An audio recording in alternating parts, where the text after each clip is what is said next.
Well, the very first must-listen-to show of 2024. And this is our latest addition to the From His Story to Our Story series, plus 24, the Vedas, part 4. And yes, there's a part 5. And it'll be another long and packed show, ready to tingle your brain cells and also spill them on the floor a bit. This is the Truth, Honour and Integrity Show. My name's Thomas Williams. Enjoy the show. Keep the faith. Well, keep the faith is often related to religion in their world. But we at THI know it's all about the knowledge. But first we have to learn the knowledge to then keep it and also spread it. And from the world of energy, relationships and understanding, the world of how it was and should be, we delve into the history of the countries and the peoples. Who is what and what is not, as the case may be. It also highlights the solutions to the next stage of our and this planet's development. It also shows you how much the word meanings have changed and the overlays going on in all aspects of society, though in particular the role of the Catholic Church. The Catholic Church has done everything to delete, stifle, purge and malign everything Rus, Slavic or Aryan. And this show will bring in the perspective of the Slavic peoples, their ways, rules and knowledge. A return to your roots and you will open the gates to the divine world was the commandment of the god Ramat. What is Russia and the state? The Slavic world. And the Slavic world, in my opinion, is referring to the community of people known as the Slavs, Rus and Aryans, who all come under the banner of the white race. Russia is a community of Slavs and the power of the Slavs, a holistic structure with its foundations and concepts.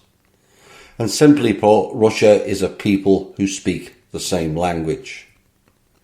The state is a social system that is based on traditions and supreme law. There is no secular governing body, and the main person in the country, because no one controls the power, it lives by the higher law. And that is, there is not even a management, but a combination of the highest heavenly laws, since each Slavic clan lives in accordance with the higher law and is guided by it.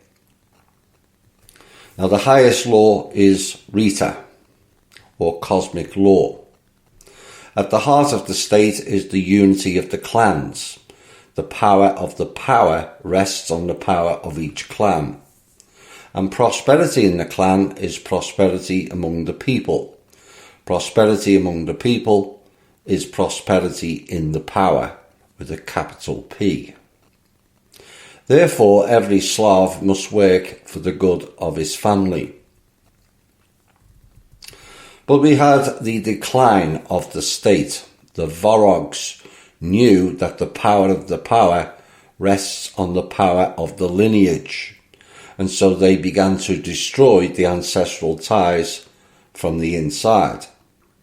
And after Christianization, religious states appeared. Kievan Rus and the Vladimir Zhuzdal became Christian.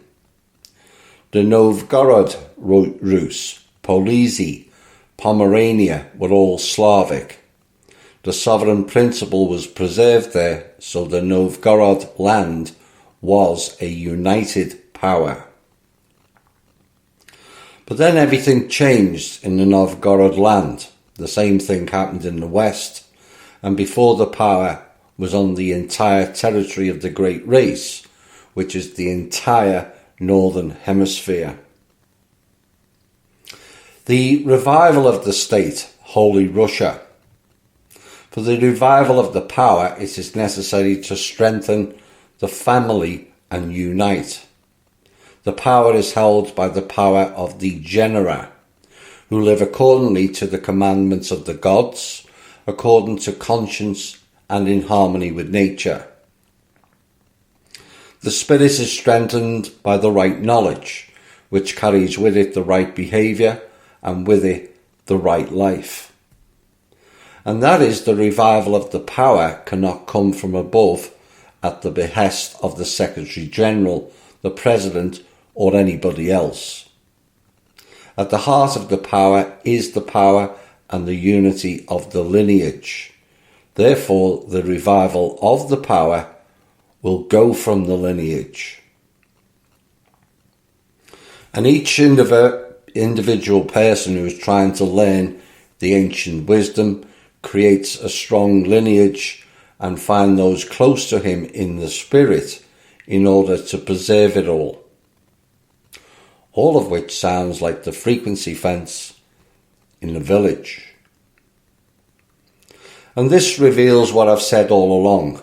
The solution to fix everything is in the hands of the power of the people. The people are the power. The people are the saviour, and the people have a duty to self-correct themselves and work with each other to restore the power. Dark forces don't have any power. Only what we allowed or gave to them. So what are the types of powers? Tribal, communal tribal, single, spiritual, and the church or temple with the clan circle of the highest fathers. The faith of Rus, Inglism, the spiritual basis of the state, is the ancient faith of our first ancestors, which is called Inglism, and it explains and covers all the aspects of the life of the Slavic and Aryan clans. Not only the organisation of life, but also knowledge about the universe, about man, about the interaction of man with nature, and also about the influence of universal processes on humanity. And it is the source of ancient wisdom and spiritual power for beings and creation. Inglism is the oldest solar cult, where conscience and reverence for one's wise gods and ancestors are at the forefront.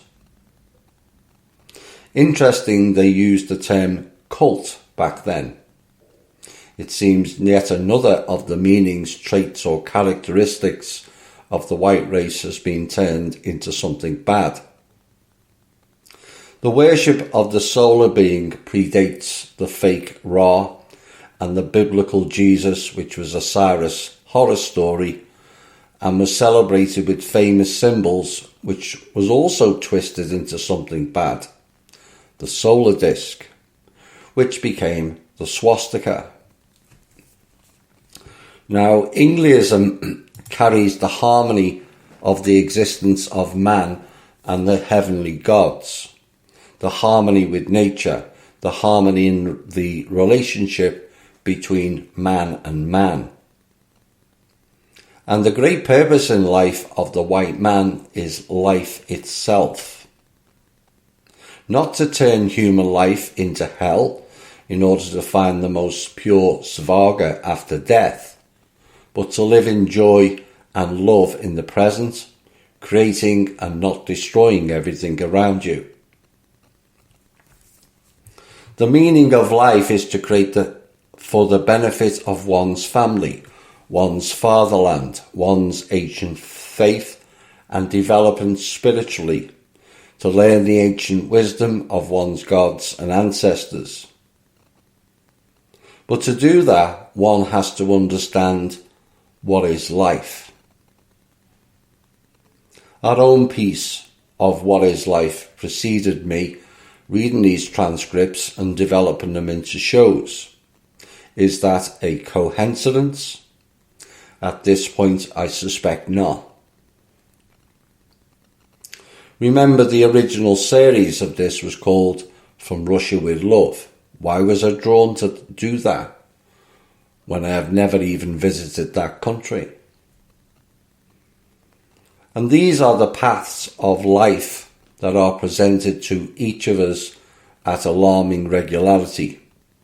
And yet so many ignore the opportunities to change their path and life.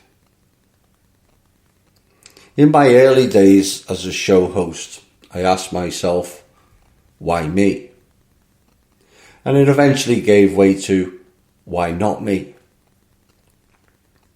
After all, it was something I wanted to do when I was daydreaming as a teenager, to play a role in changing the world. But to do that, one has to change oneself first, and sadly that is where many people fall short. But something mentioned there that in overview does not sit well with me, the term father or motherland. Where is the balance? So let's overview this aspect, shall we? The solar being is a man, the planetary being is a woman. The countries are either named for a man or a woman. Why is that?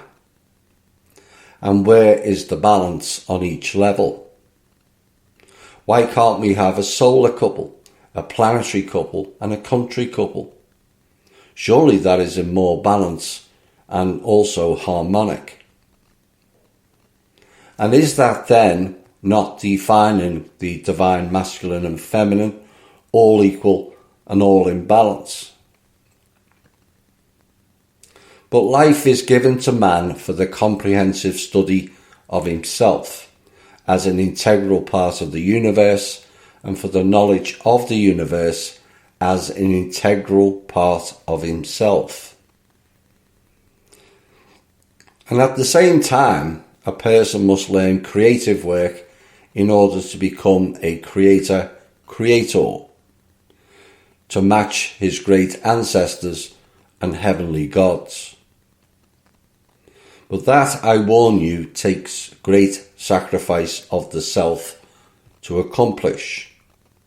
It requires you to be mainly service to others, to then be able to walk the golden path towards the gods and the ancestors.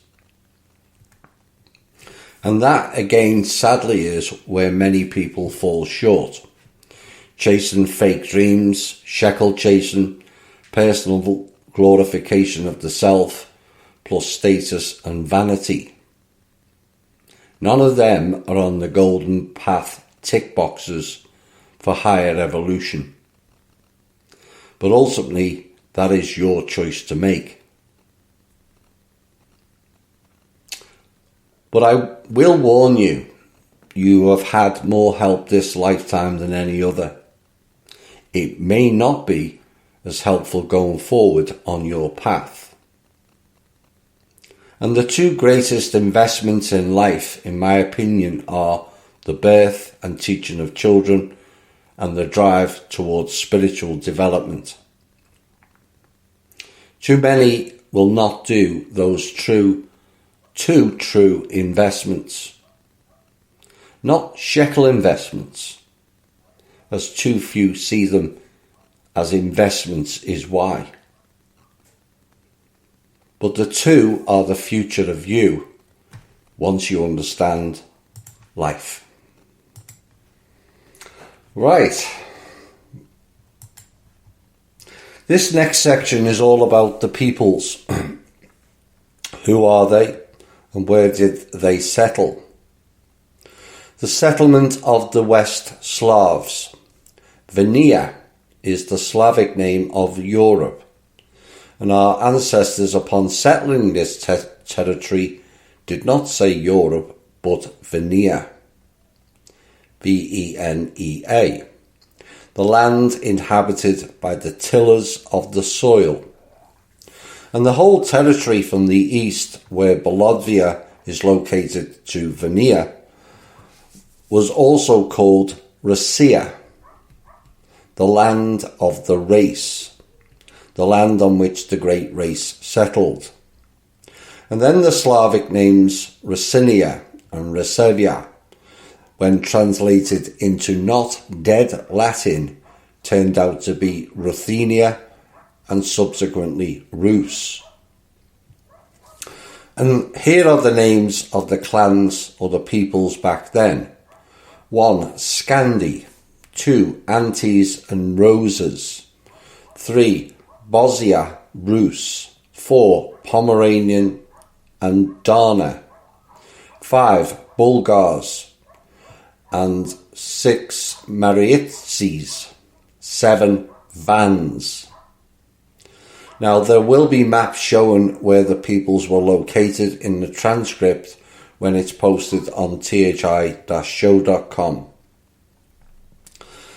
The Scans. When Prince Scan returned from the Second Careerian Campaign, which was the 3rd millennium BC, the priest Odin blessed his Rhoda to move to the European part of the continent. Careerian is a city located in the Gujarat district of the Pakistani province of Punjab. Like I said, like Iran, the Pakistani people are part of the white race, particularly the northern regions. And they passed by the Urals and came to the Mutyana River. Near the Chud Lake, the sorcerer Moisius died, and in his honour they named the lake Moishk.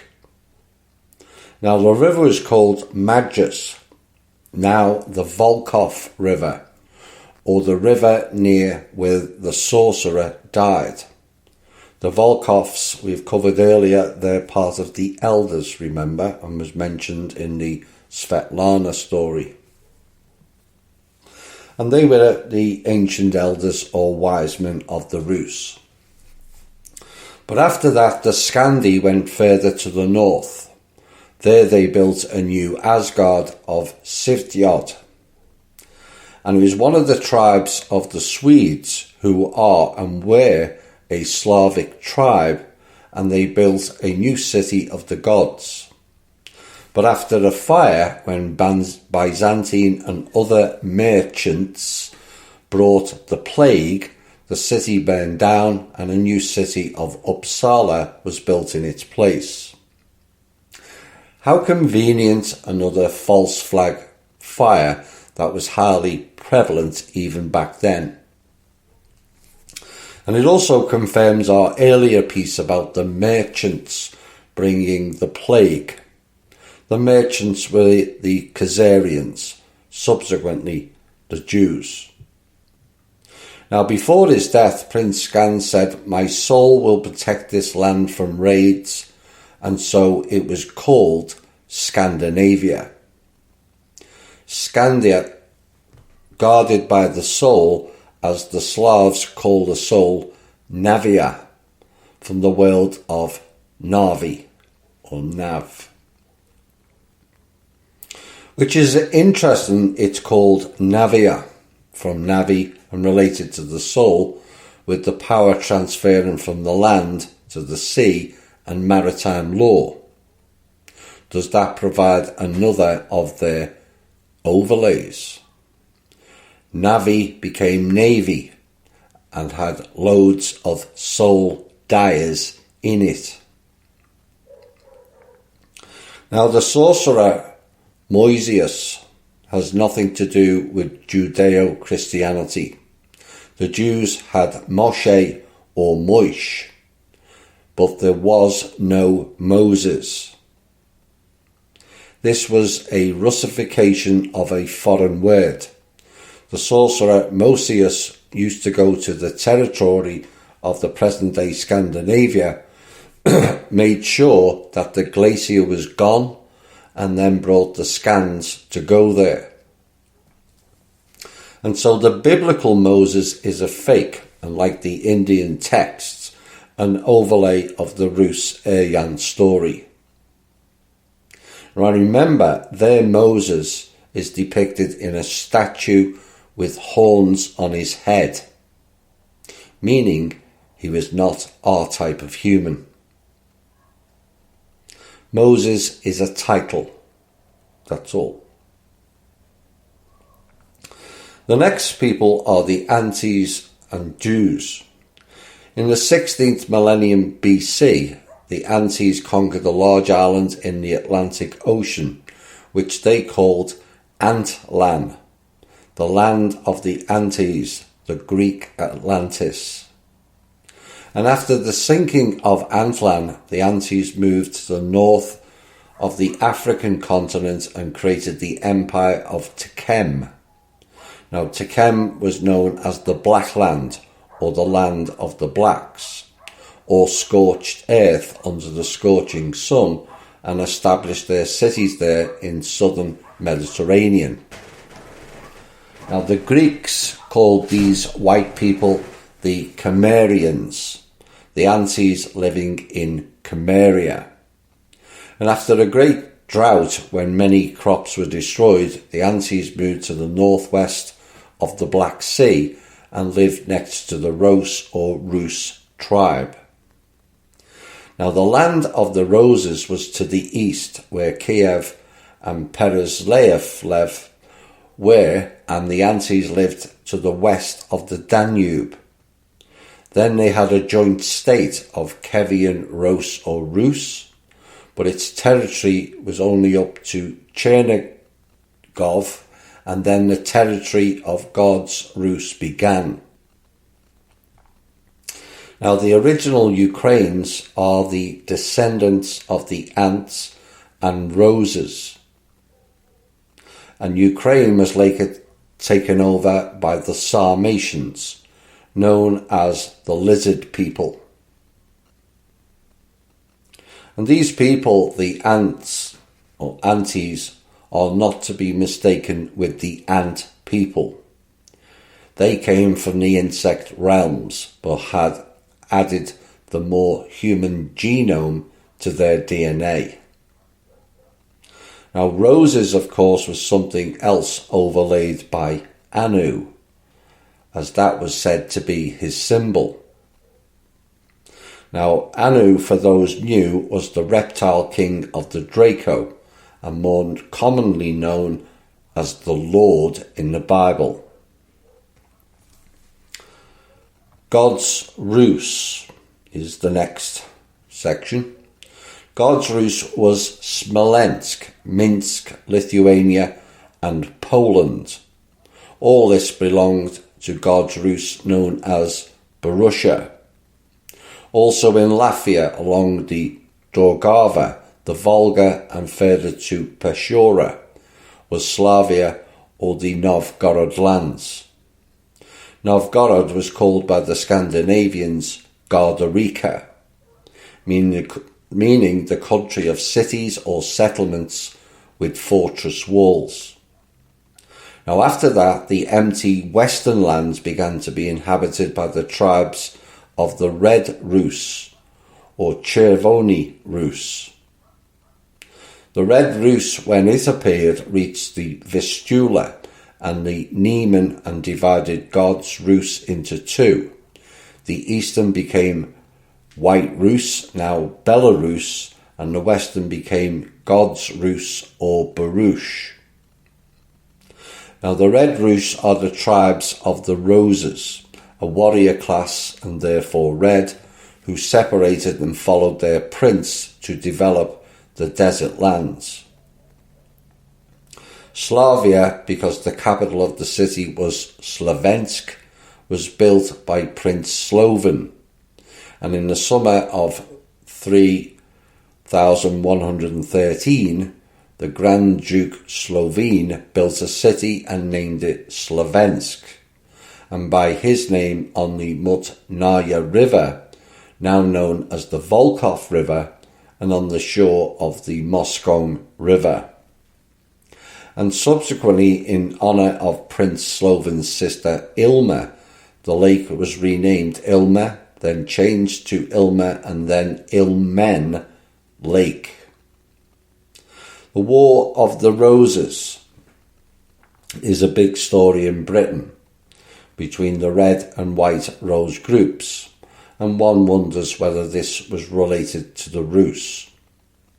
all of which means the Rus were in Britain back then. Pomeranian and Dana.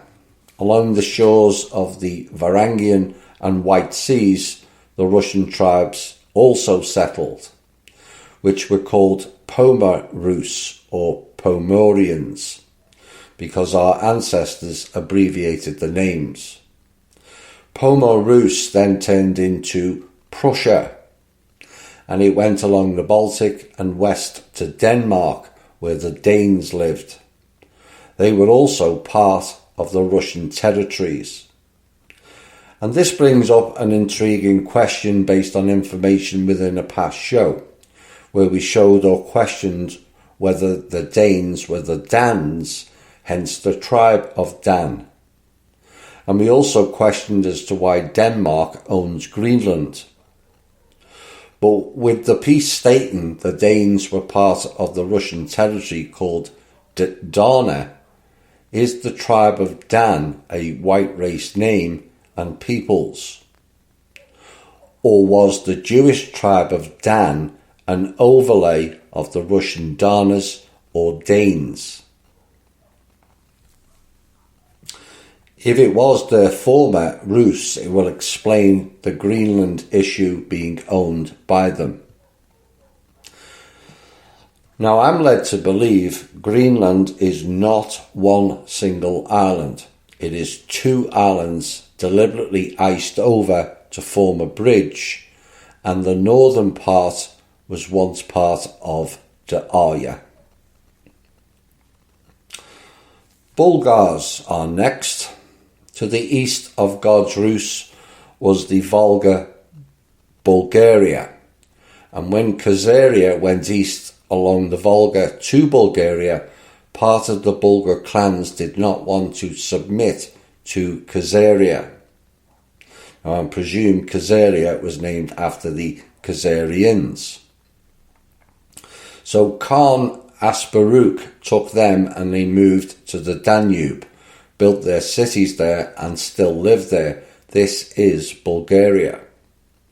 But note that modern historiography classifies the Danubian Bulgarians as Slavs and their eastern brothers, the Volga and Kazan Bulgarians, as Turks and as Tatars. Now, such a division was due to the fact that Christianity was imposed on the Danube from Constantinople and Islam was imposed on the Balkan or Volga. And since in ancient times Islam was accepted mainly by Turkic tribes, so the Volga Bulgarians began to be counted among the Turks. Now, although these are Slavic tribes who at first did not accept Christianity, but then had Islam imposed upon them, but not all the tribes of the Bulgars even recognized Islam. Many, especially along the Vyatka and closer to the Caspian Sea, did not accept Islam and remained faithful to the ancient faith of the ancestors and lived apart. And that is why they still say that they are white Bulgars or pure Bulgars, meaning those who have accepted neither Christ nor the teachings of Mohammed. Smart move, if you ask me. So now we have two names who appeared to have been overlaid into the biblical narrative, the Danes or Dans and the Kazans. Well, here is another name said to be biblical but turns out to have been used by the Aryans long before. Mari. M-A-R-I. The Mari are small Aryans. Many of their clans have not yet accepted either Islam or Christianity, but profess their tribal faith. And these are part of our Church of the Orthodox Old Believers, the Yinglings. Their faith is called either the Old Faith or the Kamari. Known as Pure Mari, who did not accept alien teachings and did not come under their influence. And these pure Mari people exist to this day, as well as the pure Bulgars.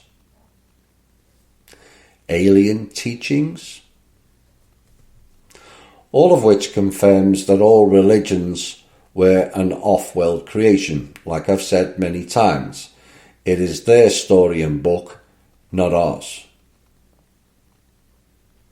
But notice of how they overlaid their Jesus and Mari story to eliminate the true version.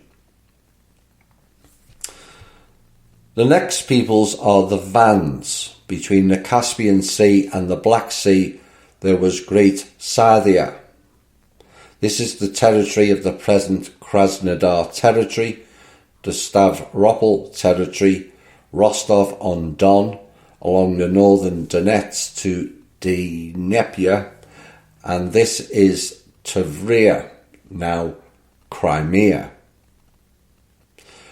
Northern Donetsk, the Volga, all of this region was Scythia, the country of sacred cities or sacred settlements. And since the cities had fortress walls, but here there was none, because they lived in friendship with everyone. Near Lake Van in Armenia is where the Vans lived in the kingdom of Van. But after a 7-year drought and the crops were dying, the Vans moved to the territory of the Netherlands. And in order for their descendants to remember where they moved from, they left a prefix to their family name, Van, as in Van Gogh, Van Basten, Ludwig van Beethoven, etc.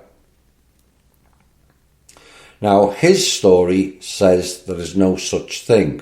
As they say now, the people multiplied and multiplied, then part of them moved to the free territory. No, the people migrated completely whilst leaving the cities intact. And when the drought ended, tribes of other peoples moved there from the south. That is, at one point they come to the market and saw empty cities, or there are ancient elders who did not want to go anywhere, and those who come ask, Ara, meaning respected, where is everyone? And they answer, they have gone to better lands. But the merchants began to move there with all their household and occupy already inhabited places. Just like the modern day term called settlements. Same thing, same peoples, just a different time era. Then they began to rewrite all the history that had been preserved before them, and since Arya or Ara meant respected, they began to call themselves respected people or elders. And this is revealed in the name Aramen or Armenia. But the so-called 10 tribes of Israel, the lost tribes, also began to move here. Then they began to move from here to the territory of the southern Black Sea coast, today's Turkey and Turkestan, and to more southern regions to the territory of the Byzantine. And as our ancestors used to say, the Roman Empire, since the capital of the city was Roma. We have mentioned the Vans and the Vons in previous shows as having a title of nobility and or bloodlines. And whilst that is certainly the case in modern times, the example in the old media of Anna von Reitz, with her being a Habsburg, clearly this was another overlay with this information. And yet again, the dark forces have twisted the Rus, Aryan and Slav people's words, names and titles and corrupted them for their own ends. And only now are we beginning to decode it all and rewrite our story. Yerevan, the Kingdom of Van, founded by the ancestors of the Dutch. Today, when people talk about Yerevan, they believe that the ancestors of the modern Armenians lived there, which goes along with the principle, I live here, so everything that was here before me is mine. But it is nothing of the kind. The Kingdom of Van was founded by the ancestors of the Dutch, the Flemings who migrated to the northwest after a drought.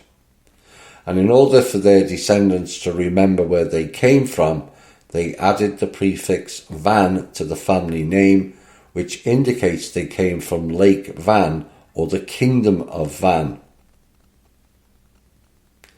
And the examples of Van Gogh, Van Halen, Ludwig van Beethoven, they are all Vans. We read Slavic and Scandinavian legends. The Azir lived together with the Vans. All of which means there were no Armenians, Chechens or Georgians there. All of them came later and occupied empty cities. These are all our lands, which were inhabited by our ancestors Rasa, who built cities and then for various reasons moved to new territories. Greece and Hellas. The Hellenes are Semites, and the question was raised of why are Plato's books published, but Socrates are not.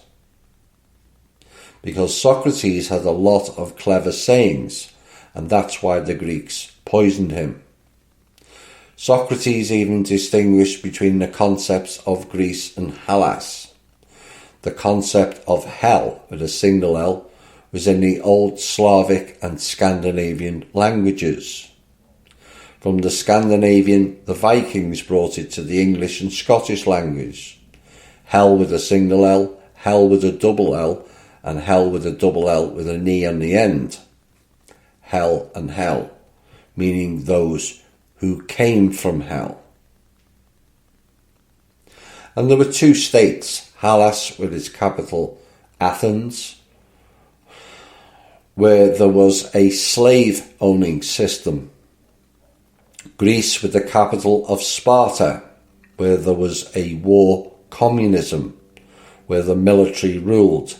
No one had personal property, only sandals, a cloak and a sword. Everything else was for the common cause. Athens was constantly at war with Sparta, but Sparta always won. Then the Hellene adopted a different principle of war. If you can't win, you will lead. And to do this, they gave their women as wives to the Spartans, and they took their women as wives in return. And that is, they degenerated the ancient Greeks and appropriated all their victories, achievements and culture, etc. All very reminiscent of Cleopatra, is it not? Involved with the Romans and Egyptians whilst being Greek. Now the Hellenes are a bandit people. Socrates said the Hellenes are the only people who have no culture, no heritage of their own, no tradition of their own, for they are an eternally young and eternally warring people. Eternally young suggests these were not our type of human, and or they took part in what is now known as adrenochrome treatments. Now the other alternative is consuming the life essence obtained by extracting the life force from 100 children, which they referenced in the Jupiter Ascending movie. But they have one quality. They know how to appreciate the beautiful, so they drag everything beautiful to themselves. So Halad had everything, which could be seen as more cosmic or even cosmetic genetics. And today this statement has been abbreviated and it is said Greece has everything. But the Hellenes were a robber people, a thief, a conqueror who plundered all of the peoples. All of which sounds like the Jewish culture during this time. And by that I mean the Jewish elites. And are the Hellenes, the Khazarians and or the Ashkenazis? These people did not belong to the whites or the white tribe. They belonged to the Semites. Now Semites have by other researchers been stated as more white than say Middle Eastern, all of which is becoming confusing as to which was the original and which was the overlay. Of course, with the mixture and mixing cultures ongoing, that also added to it and erased history, knowledge and peoples. Therefore, in the so-called Eastern Roman Empire, where the Greek Hellenic culture predominated, Christianity, which came from Judea, Israel, was quietly implanted there. At the same time, notice how the Hellenes fought. They didn't just carry vases, gold cups, paintings and figurines. They also plundered libraries, kept everything they needed and destroyed the rest, then copied what they left for themselves, indicating themselves as rulers. They plundered the libraries, is indicative of the our story wipe to replace with their story. And this is a planetary-wide sweep in essence, that in overview could only have come from hostile invaders not native to our planet. Now the Hellenes also tried to capture the Slavs. They went to Silver Rus, now known as Serbia. That still included the province of Macedonia at the time. Macedonia meaning is the sons of Don. Mac is the sun, S-O-N. But the very first campaign ended with the fact that the Hellenians lost their statehood. And there was a mention earlier about tribes. But tribes is not an Aryan Rus word. And it needs to be understood and clarified, as we did with the tribe piece in our THI show on January the 18th.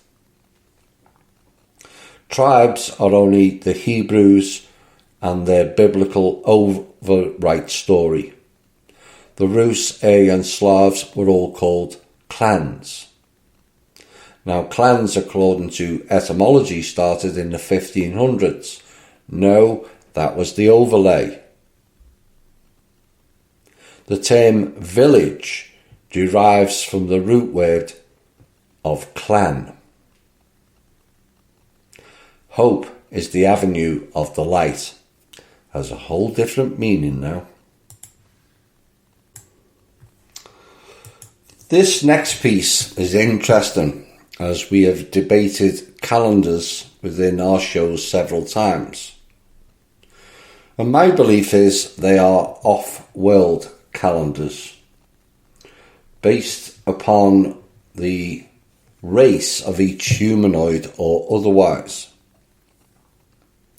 But in overview, the calendar becomes a victory symbol of the oppressors, much like planting a flag today. But why did Peter the Great replace the calendar? Each nation has its own chronology from some eventful date, ruler, sage or phenomenon. But when a nation was captured, a foreign calendar, a foreign chronology was introduced. Why? To cut off all the legacy. After all, Peter I did not just replace the Russian calendar with the European one, he stole from the people 5,008 years of the heritage of the ancestors, Plus, there was an opportunity to write in academic history books that before Christianization, that the Rus did not exist. And you may think the feminization of men started in this lifetime.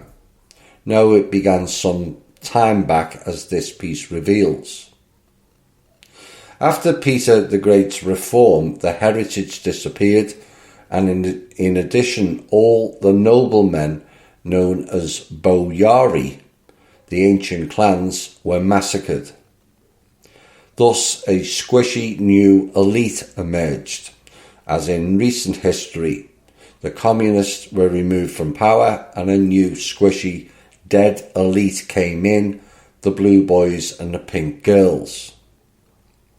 Peter I did the same. He forbade the wearing of beards, the wealth of the family and the connection to the ancestors, forced men to wear tights, pantaloons and put on all sorts of hangings, ribbons and bows like little girls. And people called the new elite effeminate, fucking, and the expression fucking face. Yes, that's what they said. And in Slavonic, a whore is a chatterbox, a pussy. Do not confuse it with the word fornication. Forms of chronology. At the foundation of any temple, the chronology from the creation of the temple was introduced in this area. There could be several chronologies at the temple in order not to use long records, as a new chronology was introduced, but at the same time the old one was preserved. And this was not only the case in Russia. For example, in India, there are more than 300 forms of chronology or 300 calendars. In 1948, the scorched camp, Palestine, was divided into two parts, Palestine and Israel regained its calendar. And that is, in the whole world now, it is the year 2024 from the birth of Christ, and in Israel it is the year 5784 from Adam. And by this they seem to show the whole world that you have a culture, a heritage of only 2,000 years, and we have almost 6,000 years. And so we are the most important, and you all descended from us when applying the biblical theory. Now, for international treaties, they use the regular calendar, and in their own country they live only according to their own calendar. Now, the Slavs have their own chronology, summer 7531 SMZH. The creation of the world in the Star Temple. But it's not like the Christians from the creation of the world, as if God created the earth. No, for the Slavs, the Star Temple is the name of summer, a certain year when our ancestors defeated the ancestors of the Chinese. The creation of the world is the conclusion of a peace treaty between nations. The world was created on the day of the autumn equinox. But there are other forms of chronology. After all, it does not happen that peace is made in the 0 year. Let's say the creation of the world in the Star Temple took place in the summer of 5500 from the Great Cold Snap. So the next summer of 5501 from the Great Cold Snap also became the first summer of the SMZH. And that is, the legacy is already increasing. In addition to our 7,522 years by another 5,500 years. Therefore, the old forms of writing the chronologies are not rejected, but are read for the new year.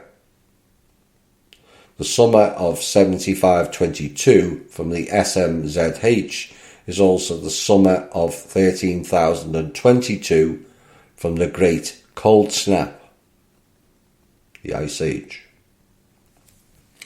And this suggests that our heritage or history is not 1,000 years old, as Christians or the late academician Likhachev claim. Why dismantle what was before Christianity? This 1,000 years will be enough for us. It may be enough, and the Slavs should preserve all our heritage. Now, hopefully with this series, we can in some way not only preserve the history, but restore the former glories of the original peoples and the infinitely better ways of operating as well, regardless of your colour or race. Joachim's Chronicle. By the summer 3099, Slovene and Rus with their clans departed from Exenopont, which is the Greek name for the Black Sea. The families and their brethren wandered through the countries of the world like winged eagles flying over the desert, and many seek a place for their settlement. And in many places Joachim threw them resting, and nowhere did he find a dwelling. One has to ask, is this the true story of the Exodus? With everything else overlaid, one does wonder. Now, for 14 years the places and countries were desolate until they came to a certain great one, Muisca. From the Black Sea to the south they reached Lake Muisk, after which Irma was called in the name of the sister Irma, and later renamed Ilmen. And then the sorcerer commanded them to be the heirs of the place of that existence. The eldest Sloven, with his family and all others under his hand, sat on the river then called Mutnaya, in the midst of the Magi, named in the name of the eldest son of Sloven, the Volkov called. And so the Rus sorcerer was named Joachim.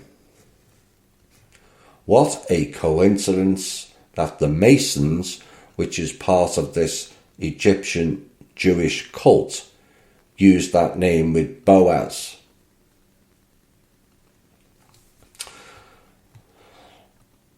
In the summer of 3113 or 2396 BC, the great Prince Slovene built a city and called it Slovensk, which is now called Veliki Novgorod, from the mouth of the Ilma along the Volkhov River. And from that time on, the newcomers, the Scythians, began to be called Slovenia, after Prince Sloven. Scythian remained at Pontus Amiotus or Imiotus, and they dwelt in the deserts, fed on cattle, and this country was called Scythia the Great. It was the Greeks and Christians who rewrote our history. Scythia for them comes from Scythian, and not from the fact that they were there, there were there thousands of cities long before. Scythia remained only to the east of the Black Sea, and according to the construction of the great city, Slovene the prince died. His sons and grandsons were in harmony with him for hundreds of years. Prince Vandal ran along with the Slavs, going everywhere to the north, east and west by sea and land, conquering many lands from the edge of the sea and subjugating peoples to himself. He returned to the great city. Vandal had conquered all the lands from sea to sea. So Prince Vandal sailed by sea and land, and now it is said that the first ships appeared only during the reign of Peter I, around 1682. it turns out that it was not the Varangians who came to us and taught us, but our own. In all these territories, all Scandinavia and all the islands. And here it is said that the descendants of Slovene were Novgorod princes, who traced their lineage from Sloven's son Vandal. Now Vandal is what the Christians called it. In Slavonic, he is Vend. So let's calculate when the city of Slavensk, Veliki Novgorod, was founded. They left the Black Sea in the summer of 3099, and 14 years later, the town of Slavensk was built. So now we have the summer of 7,533 minus 3,113, which equals 4,420 years ago. And so the city was founded in 2396 BC. What is it? Moscow, 850 years old. See how they overlay? That is why the calendars are important, because they're just erasing history from time. Now, at the same time, it is said that Slovene with his clans reached the lake called Moise. Before that, the Slavs had already passed there. And it was the sorcerer Mosaius and the prince Scand, whom the priest Odin from Asgard of Iria blessed for migration. Now, in other words, it was even earlier. The history is already rich, and there was a fleet, and cities were built, and yet we are told about wild barbarians who lived in dugouts. In reality land, the barbarians were the very people who named the Rus and Slavs as such. And this is what has unfolded here. The oppressors claim the lands, the people, the labels and names, and then rewrite history in their image. And only now is it all beginning to unfold and peel back the layers of deception. Is it a coincidence that has increased since the day of the Svarog in 2020? I suspect not. The next section is the lands of the Holy Race, and the categories for this section are 1. Kievan Rus, Prussia, Slavia and Scandinavia. 2. A map of the Slavic lands, which will be on the transcript. And 3. Slavs, northern, southern, western and eastern. And 4. Scythia and Gardarica. Now the Kievan Rus, Prussia, Slavia and Scandinavia is first, and according to Soviet and Christian history, the Slavs occupied only a small area, which is called Kievan Rus, which is now modern-day Ukraine. Could it be a reason or reasoning behind the war there now, of the Rus re-inhabiting their own lands?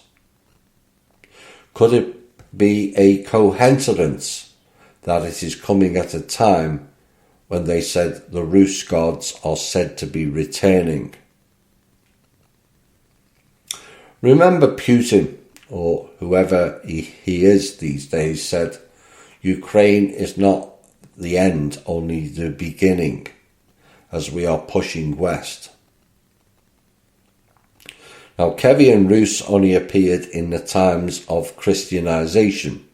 Before that, there were two principalities, Rus and Ros, or Rose. Rus was inhabited by the Antes, and the Rose was inhabited by the Roses. And now they are called the Little Russians or Ukrainians, who lived on the edge of the Slavic lands. In other words, Christian and Soviet history limit the lands of the Slavs only to Kievan Rus and make the rest of our lands as if they were not ours. For example, are the Poles not Eastern Slavs? The land of the Poles, where some inhabitants of that land, including a member of our group, believes Poland invented everything and even superseded Russia. Coincidentally, in relation to Poland, the next region to be covered is Prussia. Is that Polish Russia? But Prussia is Pomeranian Rus. The Pomors lived there, and it went all the way to Peshora and further. The name Slavia came from the city of Slavensk on the Volkhov River and was built by Prince Slovan. So in the summer of 3113, the Grand Duke Slovan built a city and called it Slavensk, as we just stated. But Scandinavia is the land of Prince Skanda, the soul of Skand. Isn't that Slavic land? Just the same as Prussia and also Poland. All Slavic land. And when we're dissecting Prince Skandas, he went to Dravidia, India, put things in order there, returned, and the Pater Odin blessed him to relocate. Now, isn't that interesting that Prince Skandas went to India as well? It is also of interest that the Jesus story was of him going to India. So is the Jesus story to India another of their stolen overlays of information?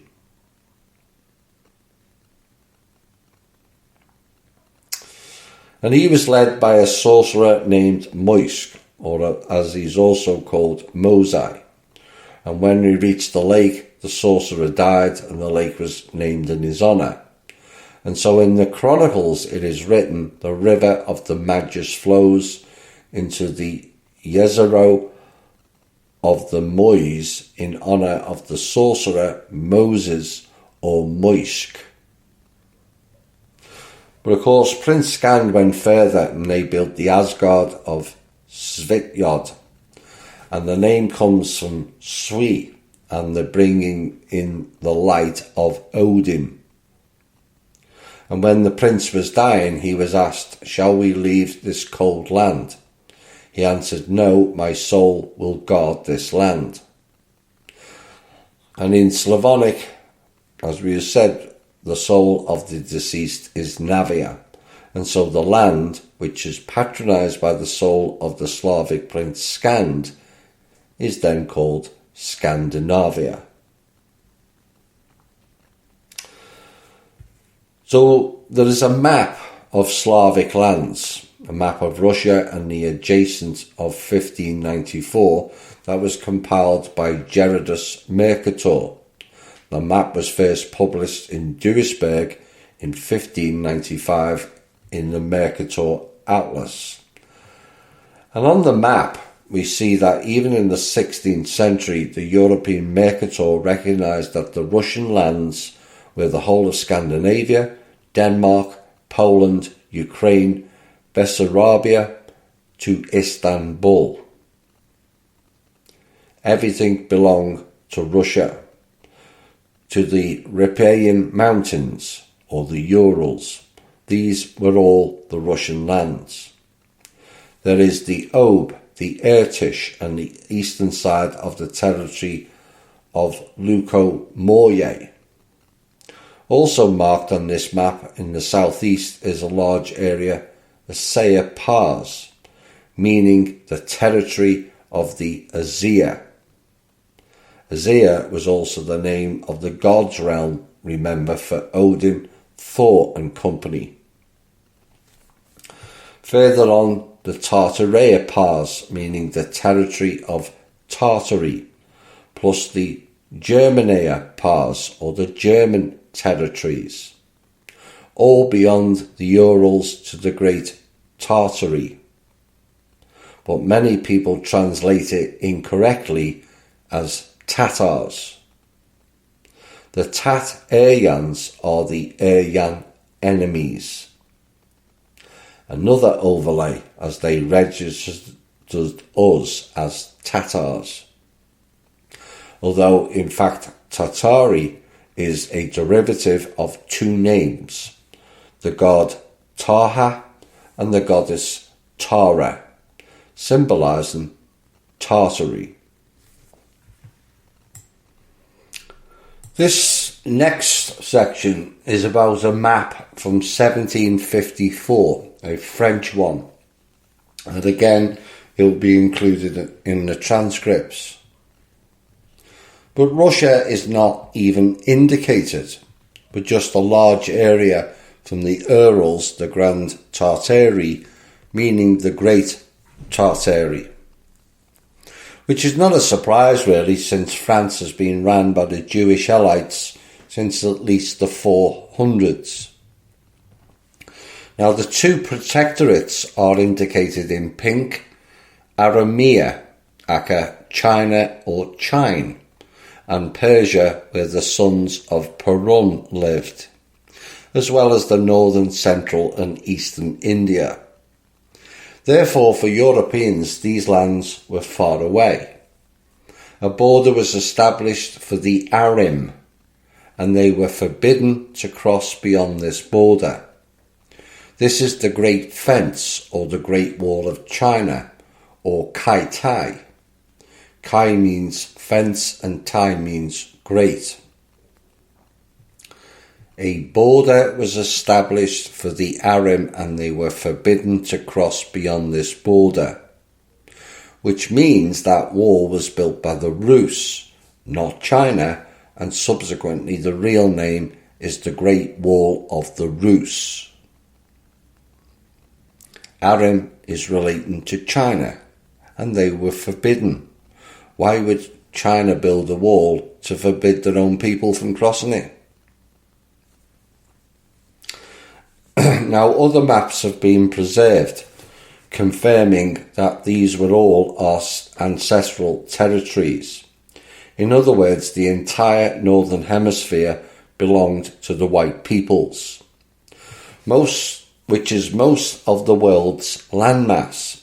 If you look at a map of the globe with an equator line, you will see how little land is actually in the southern hemisphere in comparison to the north. But it is absolutely wrong to say that Kiev is the mother of Russian cities. It would be more correct to say that Kiev is the mother of the cities from which Christianization began. But Christianization in our country was only 1,000 years old, and the Slovenian and Slavic cities are many tens of thousands of years old. Oops. Kiev, Odessa and the surrounding areas, remember from an earlier show, was the land of the Sarmatians, which means lizard people. Hence it is they who enforced the Christianization upon everyone. Christian worship becomes a worship of the lizard people, who operate as though they were our gods. They are not and never will be. Armenia, or China, got me thinking. Pondering. Oh no, here he goes. Been pondering again. And a potential other biblical overlay in relation to Joseph of Arimathea. More so given it is said that the historical location of Arimathea is uncertain. But Joseph of Arimathea was, according to all four canon Gospels, the man who assumed responsibility for the burial of Jesus after his crucifixion. and a number of stories that developed during the Middle Ages connect him with Glastonbury, England, and also with the Holy Grail legend. But the thea on the end of Arama has an interesting connotation as well. It means goddess or godly, which in theory could mean the goddess of China, or Joseph was a walk-in as a male in a female body. Now, given the connection to Jesus, which was Horus, was Joseph actually Isis?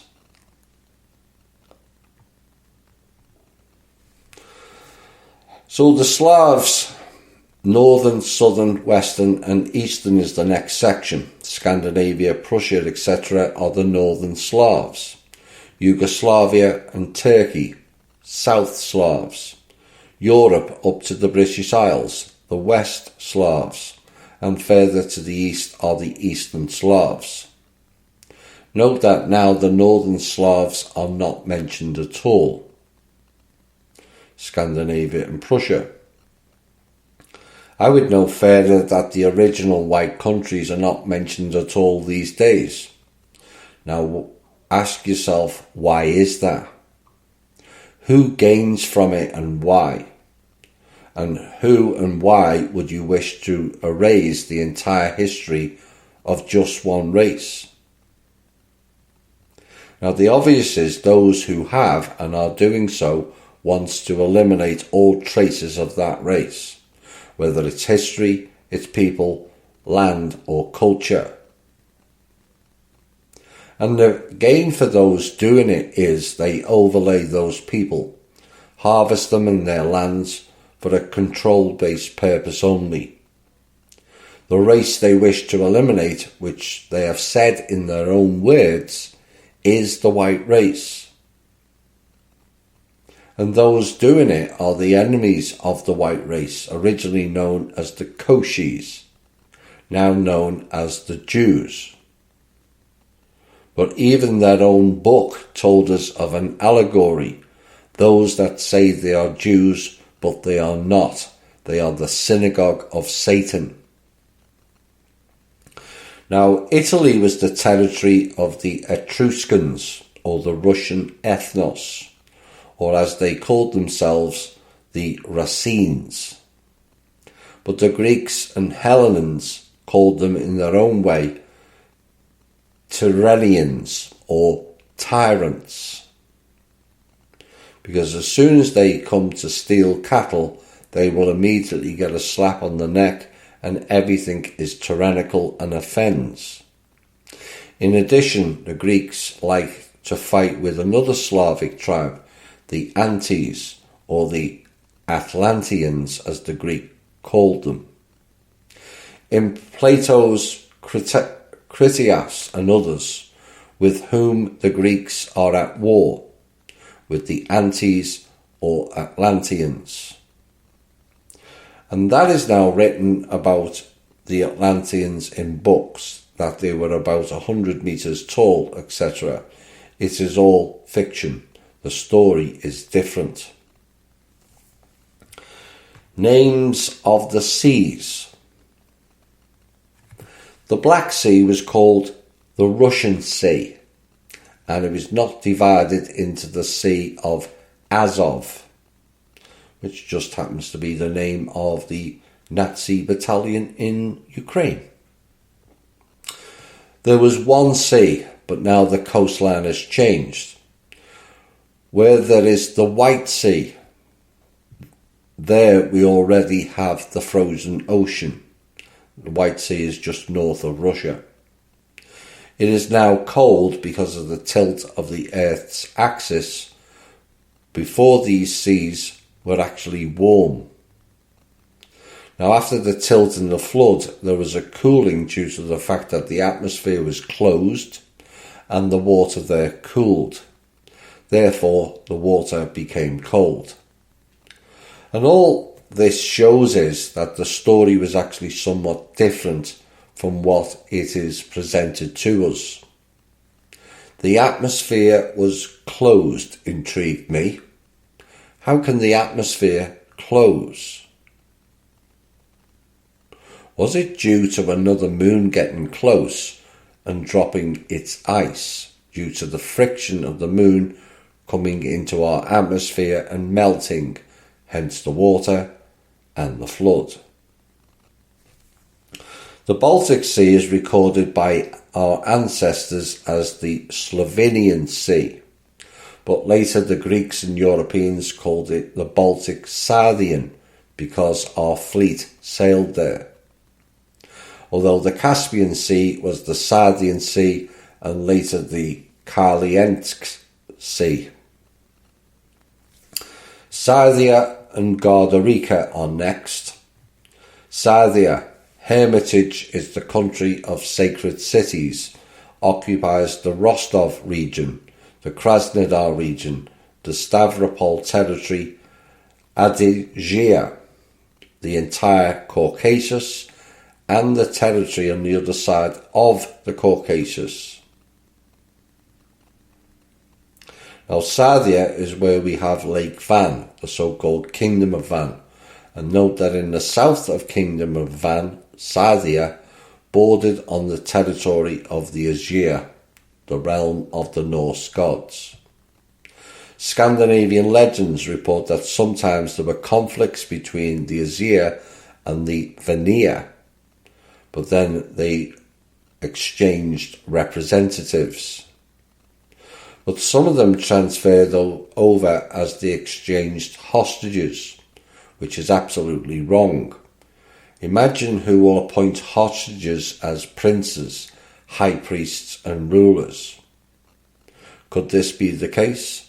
No. And in other words, it is the Christians who are trying to twist their conjectures into history. The Christian ideology, path and system has a lot to answer for over the next decade, as more and more of the truth will come out. The atrocities and control they have had over people for near 2,000 years will be looked back upon with revulsion when the full truth is revealed to the public. The Christian cult is a giant harvesting centre on many levels that the public will find hard to stomach just what they've been supporting. Gardarica, the country of hundreds of cities. This is now the inhabitants of Scandinavia, which are the northern Russian principalities called the lands of Slavia and Pomerania, because all the cities there were fenced. A guard is a fortress wall, because from other lands it is possible to penetrate by water along the Neva, Peshora, Ob, Nemunas, Dorgava to other cities, and so they were fenced with a wall. Caravans passed to the east of the Black Sea, so everyone was always on the alert, and they did not put such a powerful fortress wall around the cities. And so they lived here not as a city in the modern sense, but as a city skete, hence the name Scythia, the country of the sacred cities. Because the sacred fire was constantly burning in them, and there were all kinds of religious buildings next to the markets. Wondered if someone was cooking. And a representative of any nation, no matter whether white, black or yellow, could come in any city to his temple, to a temple of his god, and do what he was supposed to do. And this is something Putin referenced in his recent interview with Carlson, that we honoured all religions. But let's say someone died on the road, then here he could be buried according to the rite that exists in their lands. Therefore, when archaeologists excavate the ancient city of Scythia, they begin to argue among themselves, and some say that there was a Turkic culture here. Others say no, it was Arabic, or it is almost Ethiopian, because they do not know which culture to attribute it to. In fact, everything there is Slavic. It's just that they came to the markets and had their own religious buildings here. And a case of catering for the all. All is one and one is all, not the divisive cultures that has been created since. The next section is the Great Migration from the Arya. And according to ancient chronicles, 300,000 years ago, the appearance of Midgard was completely different. The Arya is connected with the Euro-Asian continent by the mountains Isthmus, which is on the Euro-Asian continent, turned into the European mountains, now known as the Ural Mountains. Plus Al means the gods. The Sahara Desert was a sea, and the Indian Ocean was land. There was a continent, and that continent was the land of Mu. On the Russian plain where Moscow is now located, there was a sea. On the western territory of Siberia, there was a large island of Buyan, washed by the eastern and western seas. Through the island of Buyan flowed the river Erie, the quietest Irtish.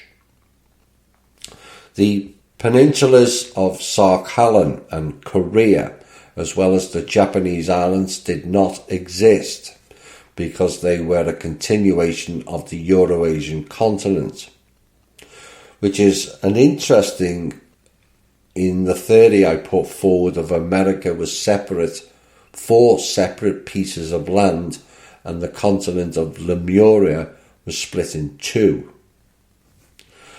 Now, there is a map of the Arya, or parts of it anyway, from 1492, or Hyperborea, as it was later called, most of which is below the sea. Now, the life of the genera of the great race and the descendants of the heavenly race on Midgard Earth radically changed as a result of the catastrophes of cosmic scale, which in turn were often the result of the struggle of the light gods with the dark forces. The first great flood on Midgard Earth occurred as a result of the destruction of the moon Lelia, on which the representatives of the Hell World, the Koshis, concentrated their forces to invade Midgard. The bright god Tark Perunovich, who arrived from Ingard Earth, did not allow the Koshis to attack Midgard Earth. Now, I'm not too sure what Ingard Earth means, but perhaps it meant inner Earth. And Perun struck at Lelia and destroyed the dark forces, but at the same time Lelia collapsed.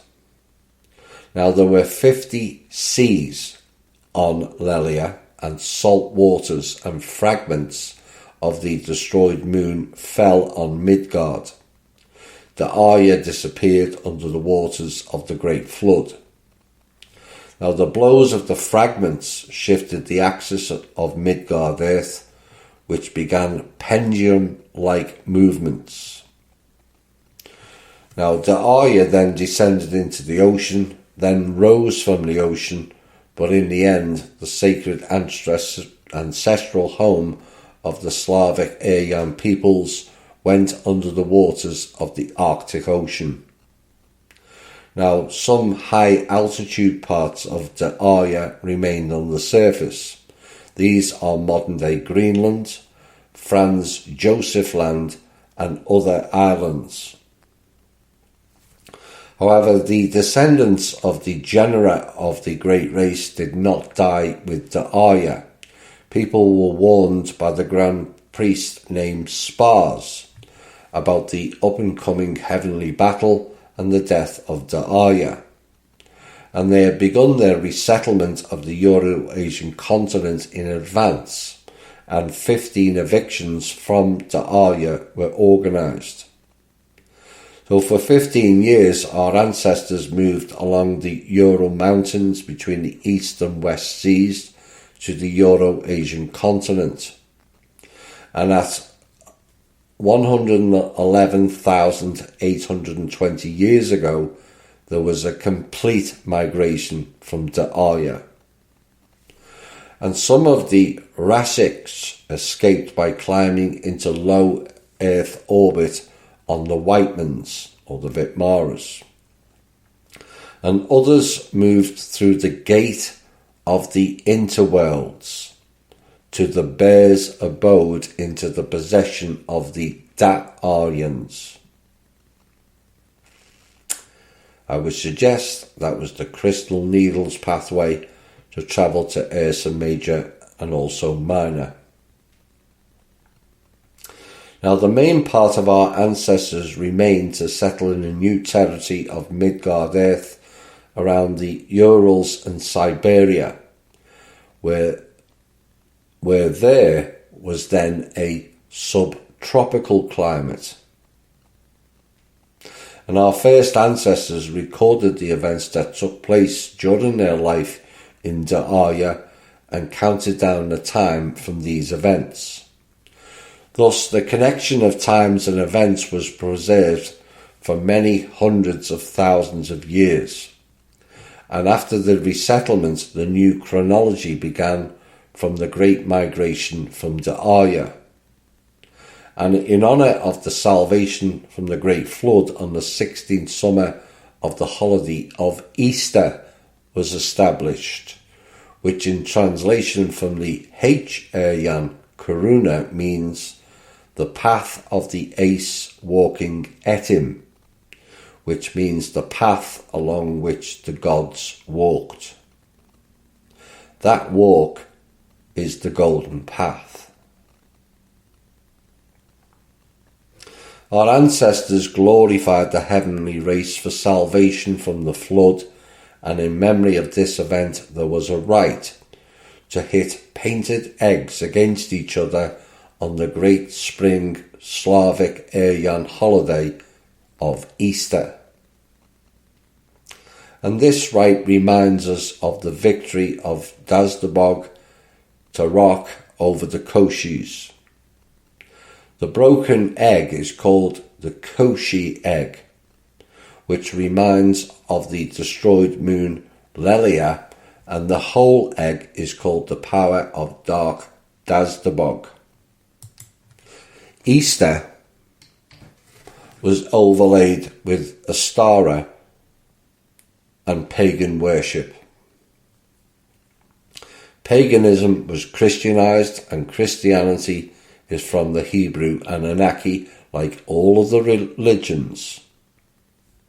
It is the Lucifer program of darkness. Well, THI has had enough of the silence, and we're going to shout it from the rooftops, and we have. This next section is called Race, the White Brotherhood. And after moving from Da'aya, the Rasa lived in the territory from the Ural Mountains, now the Riphaean Mountains, to Lake Baikal. Now, Lake Baikal is the world's largest freshwater lake by volume, containing 5,670 cubic miles of water. And it contains 22 to 23% of the world's fresh surface water, more than all the northern Great Lakes combined. And it's also the world's oldest lake at 25 to 30 million years, and also amongst the clearest. It is also home to many sightings of alleged mythological creatures as well. But Lake Baikal was also known as the H-Aryan Sea, or the land of the Aces, now Asia, inhabited the territory of the present southern Urals, and then the large island of Buyan in the East Sea, now the territory of western and eastern Siberia. The East Sea, I suspect, was the Milk Ocean that we covered in an earlier episode.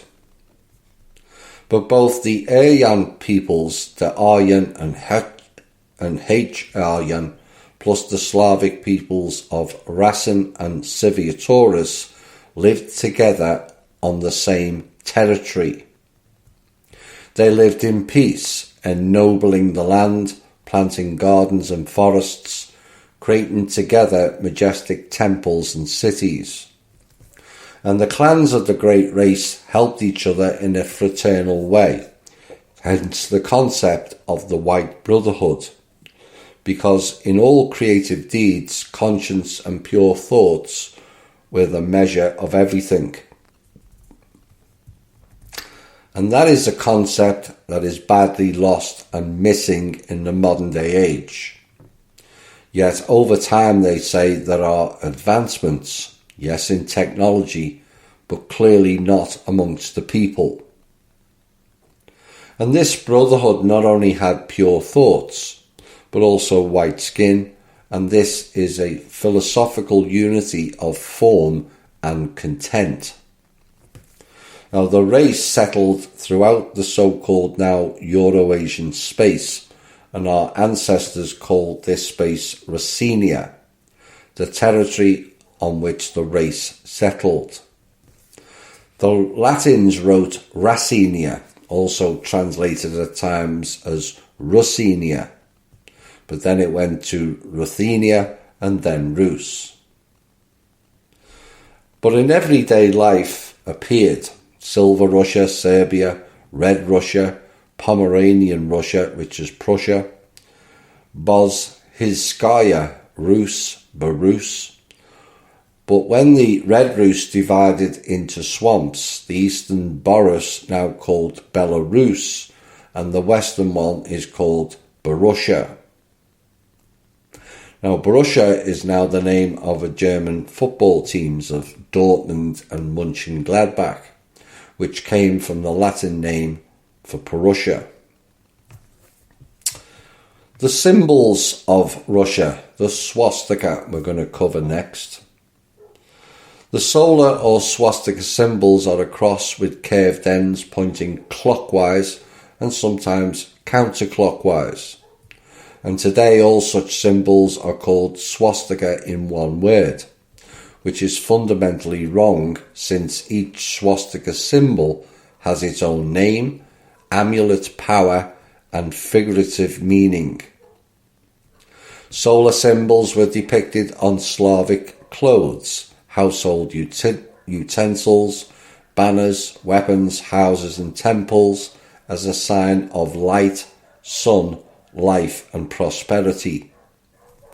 Swastika signs were used not only in the form of single symbols, but also in an elm combination with other ornaments. Solar ligature symbolises the rebirth of the ancient heavenly laws of the lineage among the people, reveals in a person the inner spiritual and spiritual forces that bring him into a state of harmony with his ancient patron gods, and also with his family, with the surrounding Mother Nature, with his soul, spirit and conscience. And that's quite a list and combinational package right there. Of being in harmony with the sun, it then seems to bring you deeper connections with the cosmos than people generally see or understand. The sun is the life giver, remember. Without it, all living beings die, and the planet itself. But each solar drawing on household items carried a huge, deep meaning, revealing the foundations of the universe. and children learned the great universal mystery of human existence, looking at the drawings depicted on dishes and other household items. They understood that they lived in the world of reality, as well as in kinship with their ancient gods and ancestors. But it is interesting in a broader sense. Their children were taught the universe and everything contained, and yet our current world denies knowledge and treats us lesser than children. Secrecy acts, controlled science, controlled thinking, almost to a level of an automated bot. And there is a reason for all of that, to keep us from knowing who we are, where we came from. The fact we are not alone in this universe is to keep everyone here to the level of children on a cosmic level, and so we stay as batteries on a 3D planetary level. After all, their control book told us eating the fruit of knowledge was a sin.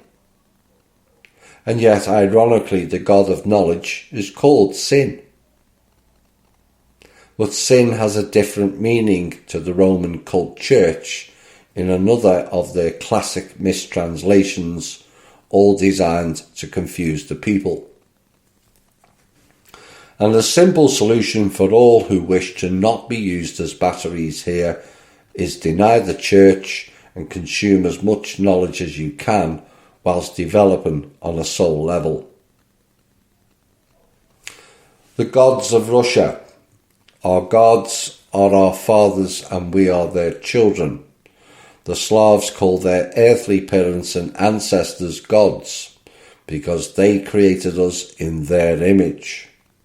The father and mother gave the spirit and the body, and the heavenly gods gave us the soul and conscience. Notice that they include the father and the mother, unlike the Catholic Church.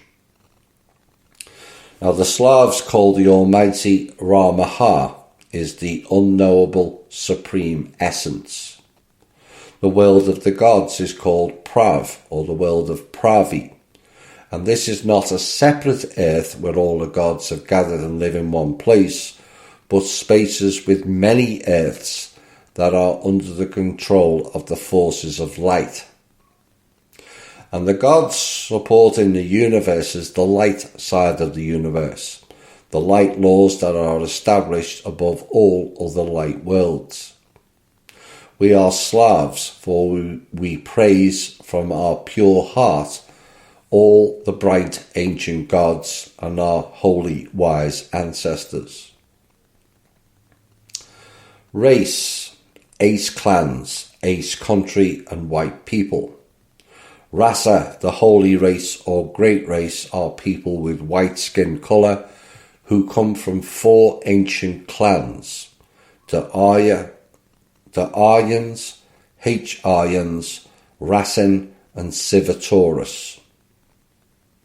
The self-designation Rasa means clans of the Aces of the lands of the Aces. Since our ancestors were Aces, lived as genera and called their lands Asia, meaning the country of the Aces. And so the term Euro-Asian has a whole different meaning now and is nothing to do with the modern term of Asia. In essence, the term Asia now stands for the people who usurped the lands of the Rus, Slavs and Aryans. So who or what are Aces? Well, Aces are highly developed people or gods. That is, the Slavs called the heavenly inhabitants gods, and those gods who live on earth are called Aces. Hence the image of the letter A-Z or Z, meaning ace and earth, meaning a god living on earth.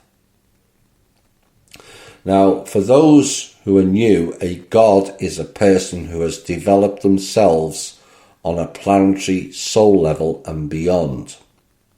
And once you complete the 7 planetary soul level development levels, that means you are a god, or one of the aces if you live on a planet. But that under no circumstances makes you into the god.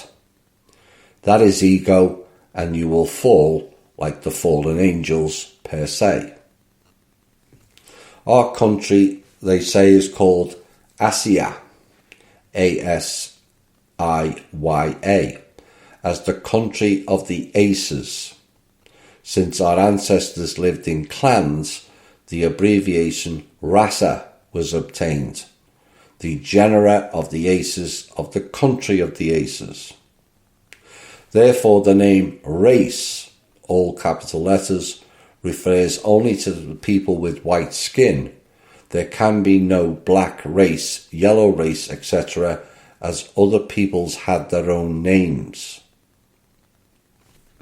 Now when the clans of aces multiplied many times, multiplied on the earth, they became the great race, great in terms of large, numerous people. In our modern language and interpretation, some of these words and meanings have a more negative connotation, but that is how the system planned it to denigrate these teachings. An open mind will push past the modern interpretations and see it said in a balanced way. Resettlement of Midgard Earth was next. The aces flew to Midgard Earth from space. During the second great Asa, meaning battle, a large intergalactic ship of the Vitmara type was damaged and stopped for repairs in the Urilla Sun system. 2 Earths, or planets, were already inhabited here. Urea, which is Mars, and Dia, the destroyed asteroid belt, remained. Space, navigation and communication stations were located on them. But closer to the Vitmara was the unexplored Midgard Earth. Samples taken of air, earth and water showed its suitability for life, and part of the crew landed on Midgard. Now, after the repair, the Vitmara continued its journey, and some of the settlers remained to settle on Midgard Earth, at which time there were no people, but only plants and animals. Now, the continent on which our first ancestors settled was located at the North Pole and was divided by rivers into 4 parts. They called the continent De Arya, meaning a gift to the Aryans. Now it's better known under the Greek name Hyperborea. And that is, our ancestors were the first to colonize Midgard Earth, and people with a different skin colour of red, yellow, black, grey and green appeared here much later, only about 40,000 years ago. And this is another piece that backs up our earlier claims of the other races arriving here 40,000 years ago. The interesting aspect is the mention of the grey and green.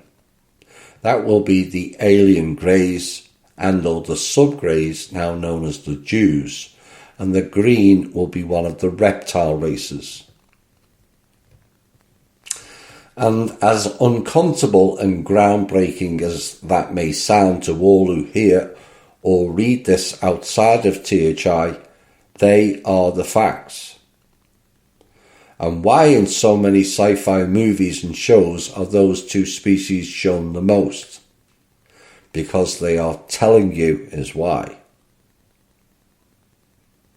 All sci-fi is fact, not fiction, and is based on knowledge acquired or given to them by the off-world races. Sci-fi is not the future either, it's long in the past. White people have lived on Midgard for more than 600,000 years and lead the chronology from significant events. So the race was made up of the Aryans, H-Aryans, Rasen and Civiatorus. The crew of Vitmara consisted of representatives of the 4 clans of the Allied lands, the Aryans, H-Aryans, Rasen and Civiatorus. And these are people with white skin, pure thoughts and a pure soul. The difference between them is only in the colour of the eyes, their iris. Since they originally lived in other star systems, and depending on what spectrum the luminary had, this colour of the iris was deposited in the DNA. Another feature is the blood type. Initially, white people had only 1 and 2 blood groups. This is like the northern types here. In the future, when moving to the south, the rasa or clan increased and a new territory was needed. And so due to changes in nutrition, climate, the Earth's magnetic field, gravitational states, there was a gradual change in the composition of the blood and Mother Nature improved, which increased immunity and protective functions of the body. And therefore 3 and 4 blood groups appeared. But we will still deal with blood. Do not think that everything is simple, as we will see the blood energy system piece after this section, because blood is the energy of life. That is, when the Aces arrived at Midgard, each clan had only the first blood group, and as they settled, adapted, someone's blood changed to the second group, then the third and the fourth. But let's say the Aryans have immunity. The energy potential is so high that no matter where they move, they will still have the first group. Therefore, it is impossible to judge by one people.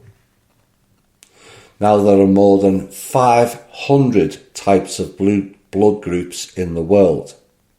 And the first group of a white person is completely different from the first group of yellow or grey, black or red. Now there are more than 500 types of blood groups in the world. That sentence right there tells you all the different races that were seeded here after the white race. That is off-world disclosure right there, and yet curiously is missed by scientists and peoples alike. The rest of the blood groups are also different.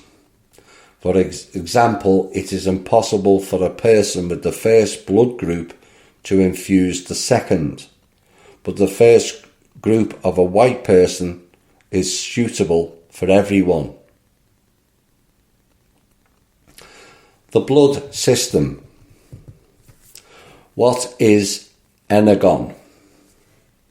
Well, we've already discussed euthism. The 3 elephants stand on the tortoise, and the basis of the turtle is eugism, the energy. So energon is like an image of the smallest particle in the universe, the first brick. It is neither a quark nor a quantum, but an energon. And this particle contains information about the entire universe. So energon is the largest and smallest particle. And to put it simply, let's compare energon to a human. A person can imagine the smallest particle energon is our Earth, and that a person is on this Earth. He will be smaller than the smallest particle. At the same time, a person can imagine that all universes are like specks of dust in a room around a person. and so that person will be bigger than all the universes. It's all about the perspective again, isn't it? And so the energon, or energon, whichever way you want to pronounce it, is the system of the image. The energon system of the blood is what conveys the figurative structure of a given living creature, whether that is a tree, a person, or an animal. With information, energon is also a communication channel. The energon blood system. Now we are going to look at the blood system next, but we should not take it literally that blood consists of such and such or a number of balls. It is nothing of the kind.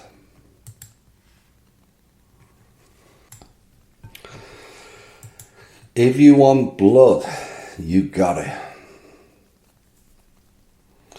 This next piece will be deeply triggering in so many ways.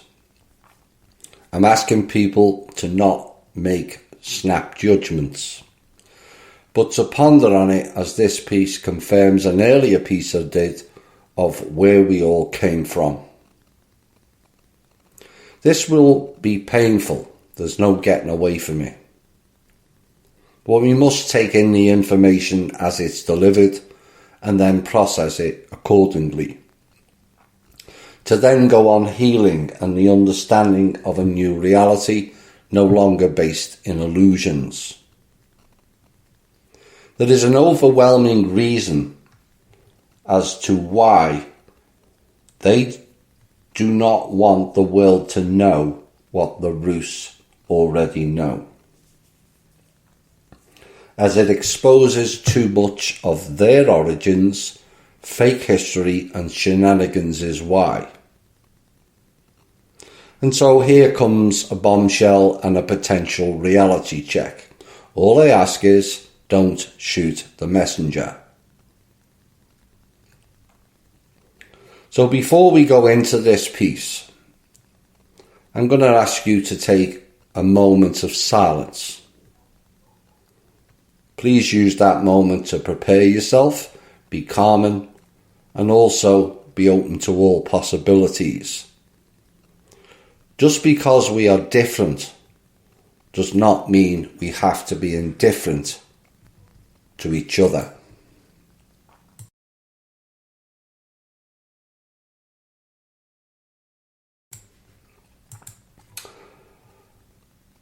It needs to be noted that the word childbirth with a capital C is written when it comes to all our ancestors. But when it comes to the birth of children, it's with a small b in birth.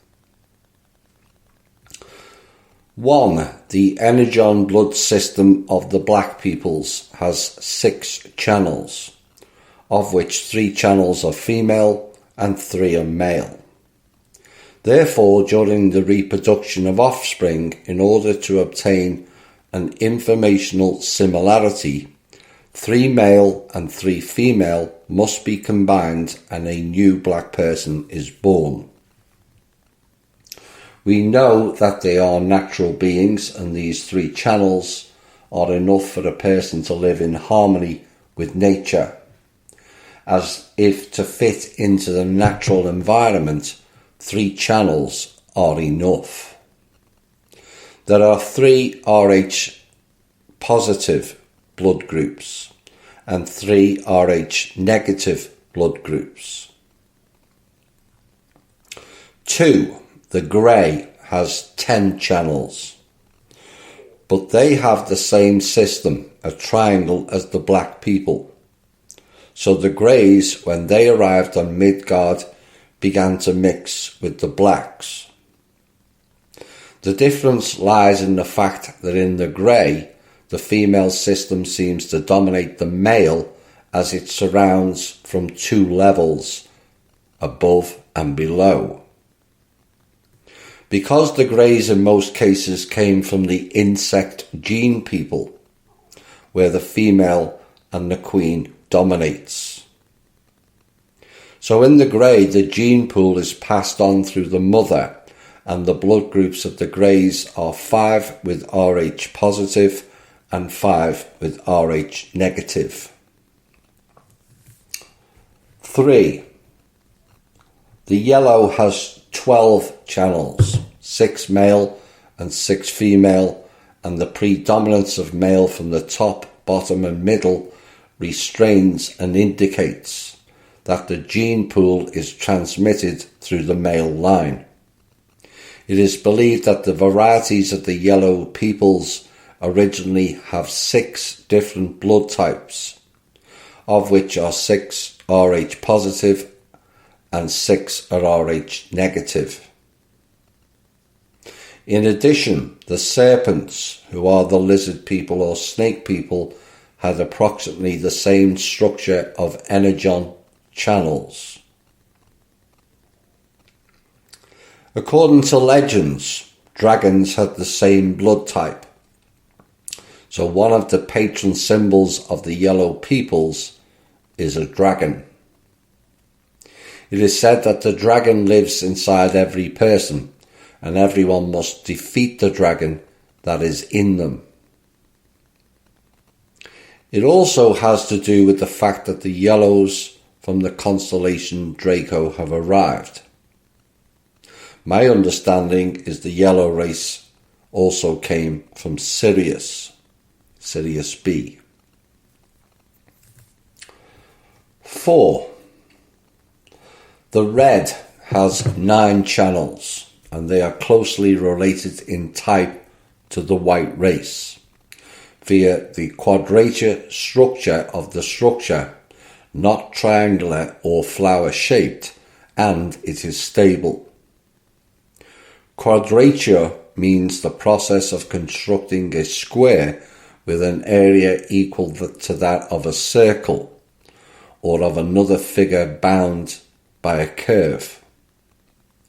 Now, the predominant number of blood structure is male 5, and it seems to cover the female 4, which means the gene pool is passed on through the father. Notice that birthing pattern equals a 9, and the square or quadrature also has 9 parts. There is kind of a stabilizing channel via the male channels with the letter P. The previous ones are kind of floating, but here it is stabilized. Now there is a predominance of blood groups 4 Rh positive and 4 Rh negative, but there is one huge to this, as all the legends of the Redskins say that the gods came and took local women as wives. Also the goddesses descended, who took husbands and gave birth to them and left them here. Now, given the red element to the skin colour, that mating will have been with the Pleiadians, as they had tomato red skin. And that is the central form, which is the central circle, or the 5th element, has a kind of special structure. It stores information not only about the human Earth species, but also about others. Therefore, in addition to 1, 2, 3 and 4, there is a kind of incomprehensible blood group, or a rare one. And which is all why the red race were hunted down here also, in particular in the Americas by the Indians. They are called Indians because they were part of the sub-grey race that came from India. 5. White has 16 channels and are a completely harmonious system. The gene pool is passed on through the father via the appearance or the image. But here the feminine principle has also been derived, and it also has its basics, plus the child carrying the genome of the father and also supplements himself with something from the mother. It is considered like a complete system. And this is more to do with being closer to the original founder races than other beings, and must not be seen as a racial superiority. The very fact that many races wish to mix their genes with the white race tells you it is an important marker for the other races. The next groups of people and their mixing is called incest. 6. Grey and black.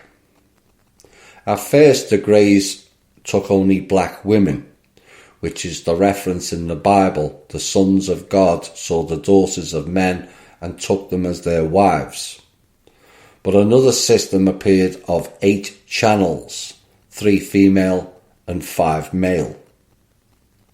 Out of them came a people who began to dominate the other blacks, because they already had 8 channels and the black race only had 6.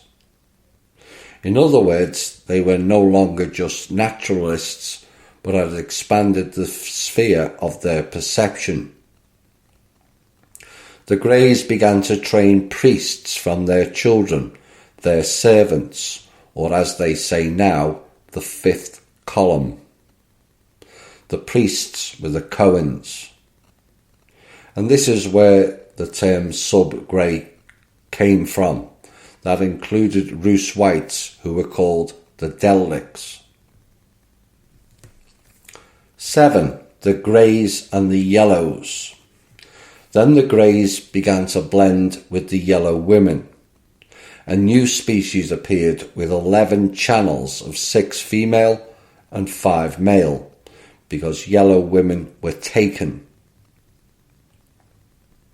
And this was 1 order of magnitude lower than the yellow ones, but 5 orders of magnitude higher than the black ones.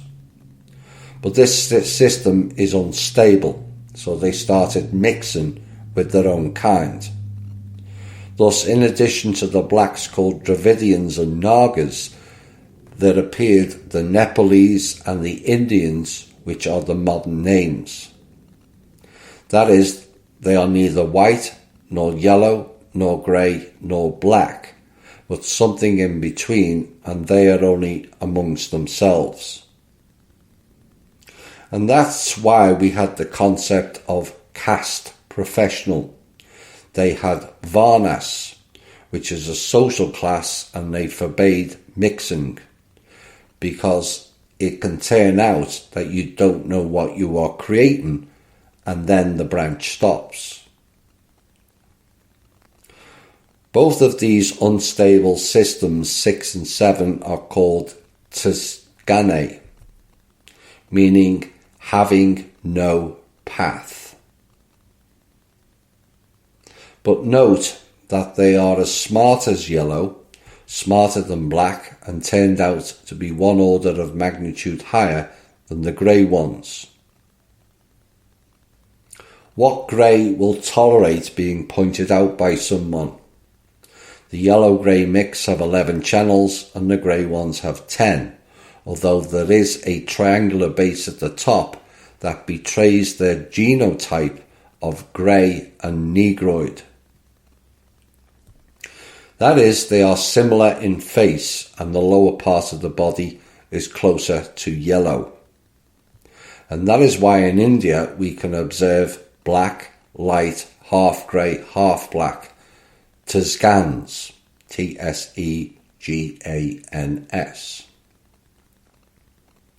But before they began to be expelled, they learned all the mysteries, the knowledge that they then used for their own purposes. That was the Vedas and the ancient texts, which has been hijacked by these mixing races now connected to India. In fact, most of history was hijacked by these off-world races, only now are we beginning to get to the bottom of it. 8. Grey and red. They sometimes married Indians themselves in order to renew their blood, especially since there are 5 male and 5 female. Mestizos, mulattoes, etc. appeared, and there are already some with a white admixture. In America, this genetic experiment has become very widespread. The red was also due to the mixing of the races, as the red came from the Pleiadians, whose skin was tomato red. There are a lot of Europeans, particularly the more northern countries, who have the red hair and pigment from this mix. It was that mix that then went on to becoming the Basques and a certain group in Peru as well. It also produced a dynasty of pharaohs, as the mummies that have been dug up all had red hair. 9. Grey and white. The Greys also kidnapped white women, and as a result, from the grey 5 plus 5 equals 10 and the white 8 plus 8 equals 16, there were 13 channels, which became the Star of David. And it adds a whole new meaning to the unlucky 13, and another reason of why the 12 plus 1 was hidden. But this is an unstable form, and there is a constant struggle with the divine termination within a given person. Therefore, it is said they are God-hating people. For example, Israel has a lot of their things that are hidden in symbols. Also, when mixing white with grey, you get a square of 13, which looks like white, but inside there is emptiness. A triangle of 3 elements and their spirits are missing. There is an emptiness, which explains the lack of empathy, compassion or care for anyone but themselves. Yet even then they ignore whole swathes of their own religious ilk, as they have a caste system as well. The spirits are missing is a big booming reveal out of that sentence. It means the Jews who came from the grey and white mixing have no souls. They are but empty meat suits and can never be connected to source. And this is why this group states you only live one life and no reincarnation, as they are essentially clones. It is this group that Avatar 2 warned of. We came in the form of the enemy. Because unlike the whites, the greys do not assimilate, but mimic.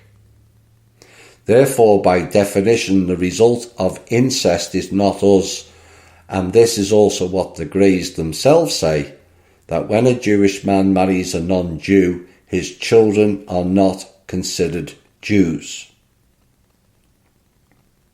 They call a boy a beistruk and a girl a shiksa, who are illegitimate children that do not correspond to their laws. But there is another important point, the power of the gene pool of the father, who is white, to strive to restore the necessary structure to add 3 missing elements in the firstborn child. So if a white man marries a Jewish woman and she bears him 10 children, the first child is considered Russian, according to Jewish law, and the other 9 are Jews. That is why the Talmud says, kill the firstborn. What a bombshell that is. And explains the Herod temple sacrificing of the children, plus the Solomon sacrifice temple as well. And this is why they want their 3rd temple to continue to sacrifice the children. These are the only race, it seems, who have no compassion for children, as you can see with Gaza and many other genocidal attacks they have undertaken. And this is also why they say you can defile a girl at 3 and a boy at the age of 9. All done because a certain group of them are soulless entities.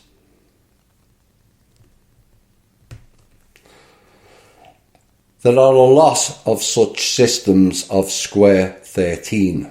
You can meet them on the street. He seems to be Russian. Kohokol, which is also a word used to slander Ukrainians. How ironic given the war and the Jewish connections to there. Also German, but when you talk to him he somehow looks wrong, speaks, acts, the proportions of his body are violated, but then it turns out that his father is German and his mother is Jewish. It is clear that he is a mimic. Mimic is to copy, hence we came in the form of the enemy. We have analysed only the main systems and all are different as there are a lot of options for mixing. But we must preserve our energon blood system. At the same time, there is no mixing within the race. So a Russian can marry a Ukrainian, Belarusian, Polish, French, Scottish, Irish, Norwegian, etc.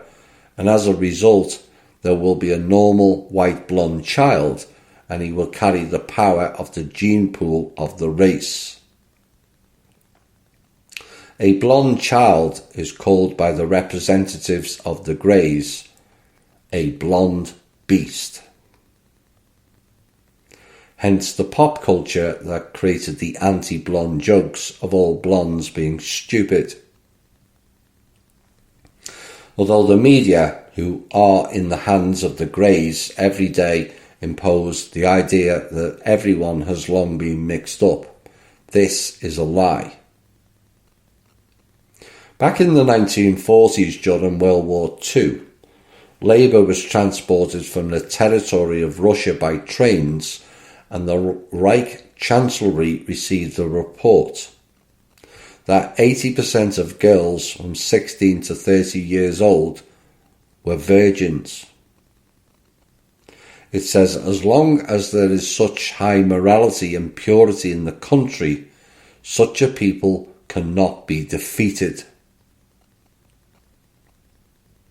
So now do you understand the whole meaning of why the mixing is not wrong, as there is always a free will choice, providing everyone has the knowledge. But it is not conducive to each of the separate human races. Like I said, there is no racism, only geneticism.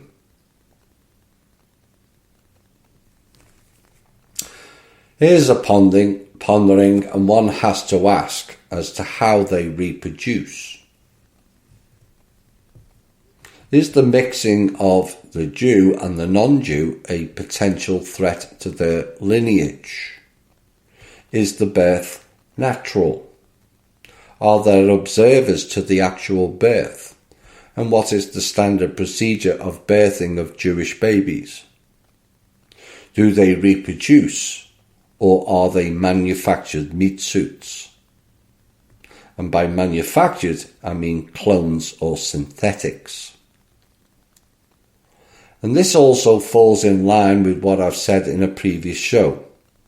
The soul spirit only enters at birth, as you cannot have two souls in the one vessel. But given we have linked these offspring with the Draco, and even the Rus Slavic author stated the same, this takes me back to some earlier knowledge I received. A long time back, the group known as the Abraxans told the Draco they had no souls and to pursue them from the white race in particular here, which they did. But the Abraxans lied, as some Draco at the time did have souls. They just wanted to distract the warrior class species, the Draco, whilst they plundered the real estate, as they called it, which was Earth. This Earth. And this was also mentioned in the Jupiter Ascending movie about the real estate and how this planet was the crown jewel of the universe. Could it be the case that the Draco overdid the cosmic genetics games and ruined their gene pool just like the Greys?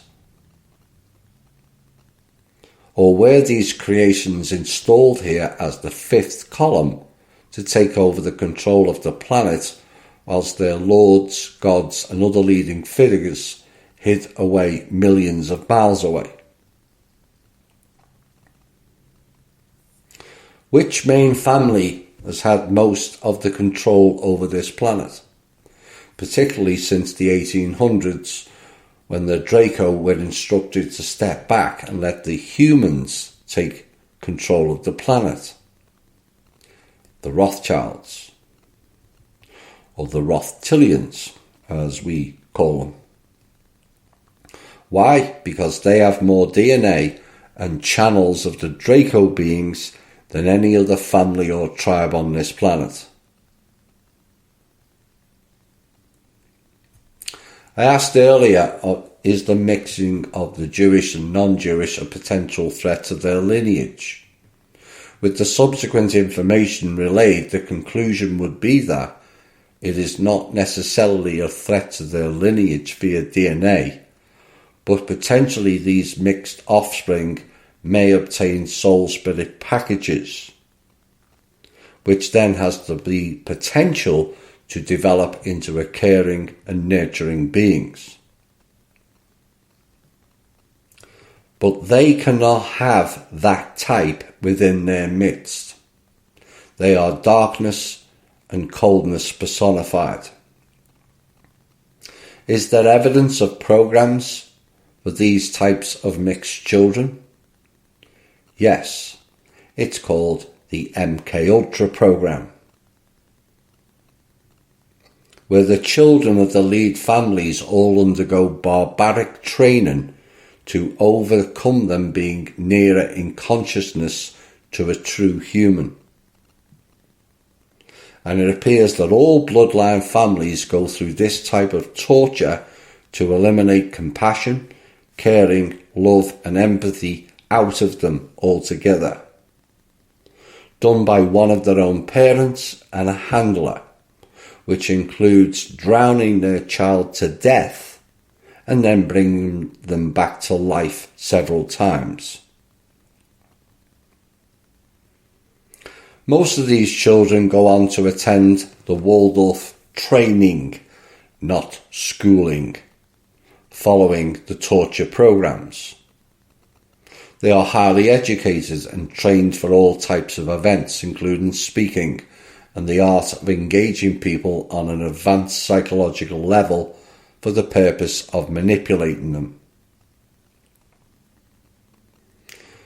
Given these beings have no soul, and the planetary frequency is rising, will they be able to sustain being here, or will they just disappear? Well, that was a tough piece to absorb, wasn't it? But this is what THI is all about, calling it as it is. No more illusion. But the next section is about RH factor and blood colour. 1. RH factor. 2. The colour of blood in different peoples. And 3. Blood transfusions are not allowed. RH factor, birth of children.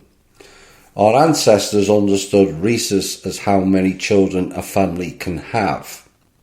Let's say they want a 17th child, but they don't have to. RH doesn't allow it. That is, if Rh negative, it means that the body is weakened and a woman can give birth only to 16 children, no more. Now, in some, Rh is weakened to the point that they can only give birth to only between 4 and 9, and someone can give birth to a maximum of 1 child. And this became clear at the beginning of the 20th century at the Swedish Institute, where eugenics, the purity of the lineage, was studied. And they came to the conclusion that if a family normally has 2 children, it is a dying nation. In order for a nation to survive within its population, there must be 5 children in the family. For the nation to prosper, there must be at least 9 children in the family. And if it is Rh positive, a woman can give birth to more than 16 children. In the Guinness Book of Records, there is information about a Russian woman who gave birth to 69 children. And that was based on the population back then. The figure for an advanced nation now is 2.1 children per family. But as we have found out, that figure is not being reached by any white race countries currently. And that is a deliberate policy by the dark forces. Different Rh parents can have children is next. When they say that different Rh in the father and mother can lead to miscarriage, don't listen to this nonsense they say. The umbilical cord is a filter. Even if the mother is Rh negative and the baby is Rh positive, the umbilical cord will change to an Rh with a plus. And so there's no need to interfere in the process of childbirth. As our ancestors used to say, if you get tired of carrying a woman, she will give birth, and she will give birth normally. Parents have different blood types. Let's say she has a blood group 3 and is Rh negative, and he has group 1 and Rh negative. The child can be with blood group 1, 3 and 2, because the blood group is responsible for immunity because of the group 1, you see. Even if the parents are Rh negative, the child can be born Rh positive, as there is still genetic experience of generations. Now, maybe that was the case in the past, but there is a modern day issue of Rh negative mothers' bodies rejecting the child and requires some sort of injection to try to counteract it. Well, the great question is that injection genetically altering the child? Always a possibility. The colour of blood in different peoples is next. Venous blood differs in colour from one nation to another. The white man's blood is closer in colour to dark cherry and is thick. The yellow man's blood colour is dark crimson and slightly thinner. The blood of greys can be pink in colour and is soft and transparent, which reveals they are completely different to the other two races. Therefore, a good doctor, even in spite of the card, will determine who is of what nationality, or rather with what colour of skin. At the same time, the first blood group of a white person is suitable for absolutely everyone, but only the first white blood group can be infused into him.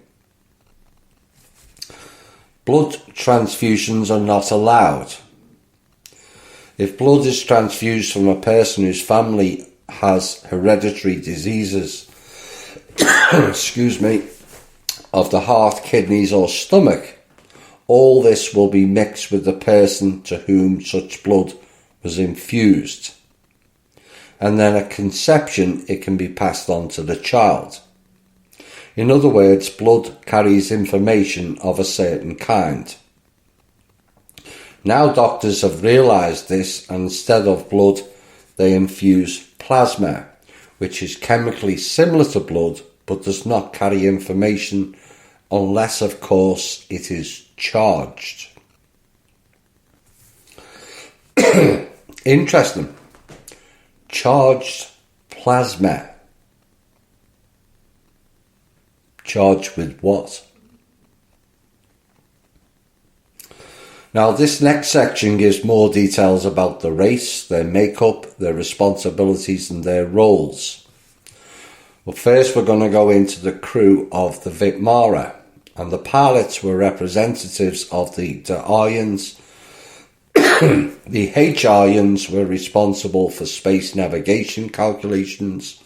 The Rasan were responsible for the service systems on the ship, and the Yatoris were engaged in the life support systems of the ship, plus carried out repair and restoration work.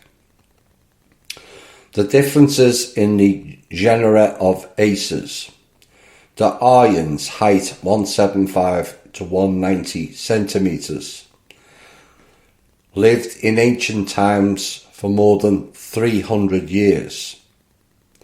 The eye colour, silver, grey or steel. The hair colour, light blonde, almost whitish, and the blood group 1. Aryans, height 180 to 260 centimetres, eye colour green, hair colour brown. The first blood group predominates, the second is rare. Rasan or Rusan, Latin Etruscans, Greek Tyrrhenians, height 165 to 185 centimetres, fiery eye colour, K'aryi or light K-Aryan. Dark blonde hair, blood group 2 predominates, first blood group is rare.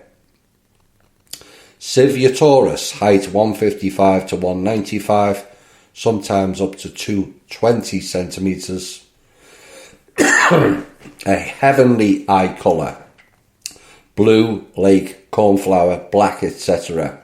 Hair colour from white to dark blonde. Blood type can be 1 or 2. And it's like modern data and before the Ice Age, growth was higher. The tallest are the Aryans, their height is up to 360 centimetres, although archaeologists have found a skeleton of 4 metres, about 13 feet. And at the time of the Arya, the height of the race was even higher. And this is due to the fact that there used to be a different ecology. The air was denser, our Earth had 3 moons, which means that the gravitational component was somewhat different. For example, if dinosaurs appeared now, with the current force of gravity and the present pressure of the air column, they would not be able to move, and they would feel normal only in water where there is a softening. Therefore, it should not be surprising that people were so tall. And that explains the reduction of all living things on this planet, less density back then, which means less force. But that begs a great question, and something I did a piece on earlier in the year. Are they or have they descended us nearer into 2D? Because if our planet is now much denser than in the past, that would be the natural conclusion. Symbol of the race. There is the rune Inglia in the picture, which will be on the transcript, of the central swastika, which means the primordial fire of creation. There's also a symbol of the preservation of wisdom. This is a sword with a point down. And so the symbol of the race was depicted as the imposition of the primordial fire on wisdom and the preservation of wisdom. And this is interesting, given our description of the internal sword and the swastika as the sun. The sword is pointing down, which is the reverse of what the Catholic sign does, as the sign of the cross they do is upside down. The sun is the primordial fire, but in as above so below and as within so without, the sun symbol depicts the sun in the sky and also the sword penetrating the heart as the protector. And with the poles from both sides, the sword for the planet will be anchored to the inner sun at the centre of the planet. 3 suns, one above, one within, and one below. 1 on 1 with the one again. Symbols of the race Inglia and the sword with the point down means the preservation of wisdom. Wisdom is intuition, which means it is inside of you. The 4 peoples are encrypted within the colours of the sword. The Aryans, grey, the Hejarians, green eyes, the Civiatorius, heavenly eyes, and the Rasan, fiery eyes. Note that in the picture, in each of the rays, there are 2 colours, red and green, grey and green, heavenly and green, green and red, as if the 2 coloured. And I would suggest that they are the closely related kins, with Hejarian and Da'aryan the closest. The Rasan and Civiatorius were more related to the Slavics than the Aryans. The faith of the race. No matter what earth white people live on, they only have one faith, and according to this faith, having lived in the manifest world. A person goes to the world of glory, the bright nav, then to the world of rule, and so on, in constant perfection, development and creation. The purpose of the aces is to pass on the wisdom from generation to generation. And all foundations are built on the philosophy of the spirit, the highest degree of which is the creative potential. Aces are creators. They instill in their descendants diligence, namely hard work, and not the ability to work, because work is a soulless mechanical process. Aces work by putting their souls into the fruits of their labour. The spirit of the different peoples is next. The white nations are creators, the creators. And the philosophy of the spirit of the great race has always been based on the harmony of the spirit, and its highest degree has been considered to be creative potential. Yellow peoples, they are like conservatives. They use the achievements of other peoples for the good of their own people. They would take someone's teachings or invention and give it a certain complete form, which is another version of piggybacking in essence. So let's say Popov created radio, but the Chinese, Koreans and Japanese gave it a marketable appearance and filled the world market. The whites invented the television, the computer, and the yellows made it marketable and filled the market. That is, they do not create, but make various variations from what has already been created. The red peoples are the guardians. They keep pure everything that their ancestors have left them and everything that others have given them, but not necessarily given to them by humans. There are Indian tribes whose legends say that the gods flew to them, gave them writing, tools, taught them sciences, but they did not look like people. The Indians called these creatures Kachins. They make Kachin doll toys and pass them on from generation to generation because the Kachins promised to return. The toys are needed so that when they appear, the children will not be afraid of them. And they are similar to the Kachinas in Central America. Therefore, the first goal of the so-called colonizers of America was not even gold, but to take possession of the knowledge that the Indians kept. After that, the Indians were exterminated. 200 million Indians were exterminated in 200 years.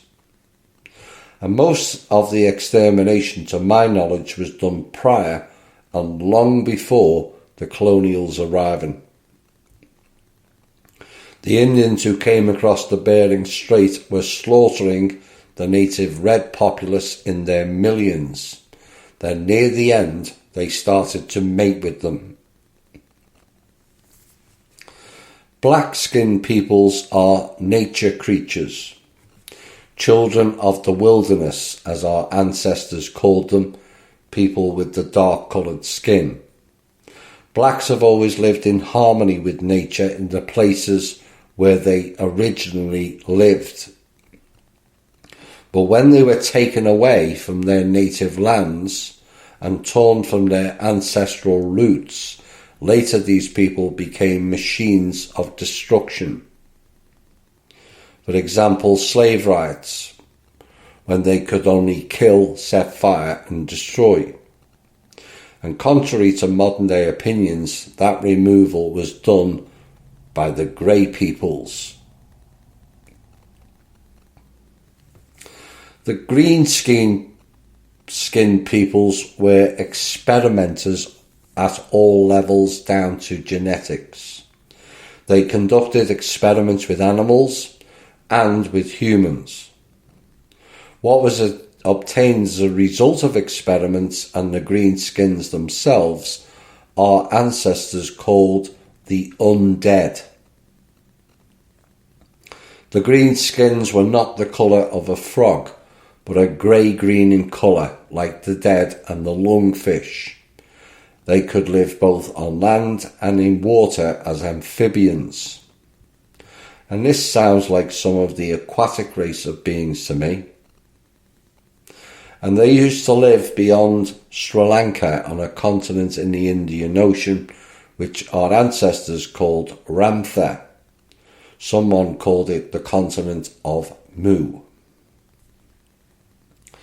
Now, it is not known whether there are still green skins, although in various countries there were publications that a sea woman, although not a mermaid, but a woman who lived in the water, was caught in Holland. In Australia in the 19th century, fishermen caught a man who could not stay in the air for a long time. He managed to escape, jump over the side and go into the ocean. So maybe there are still greenskins left. If it's the same race of beings, there are some in the Atlantic also, housed in a crystal pyramid below the waters. The movie The Shape of Water revealed that species. Given they are green in colour, this is one of them reptile species. The grey peoples are next.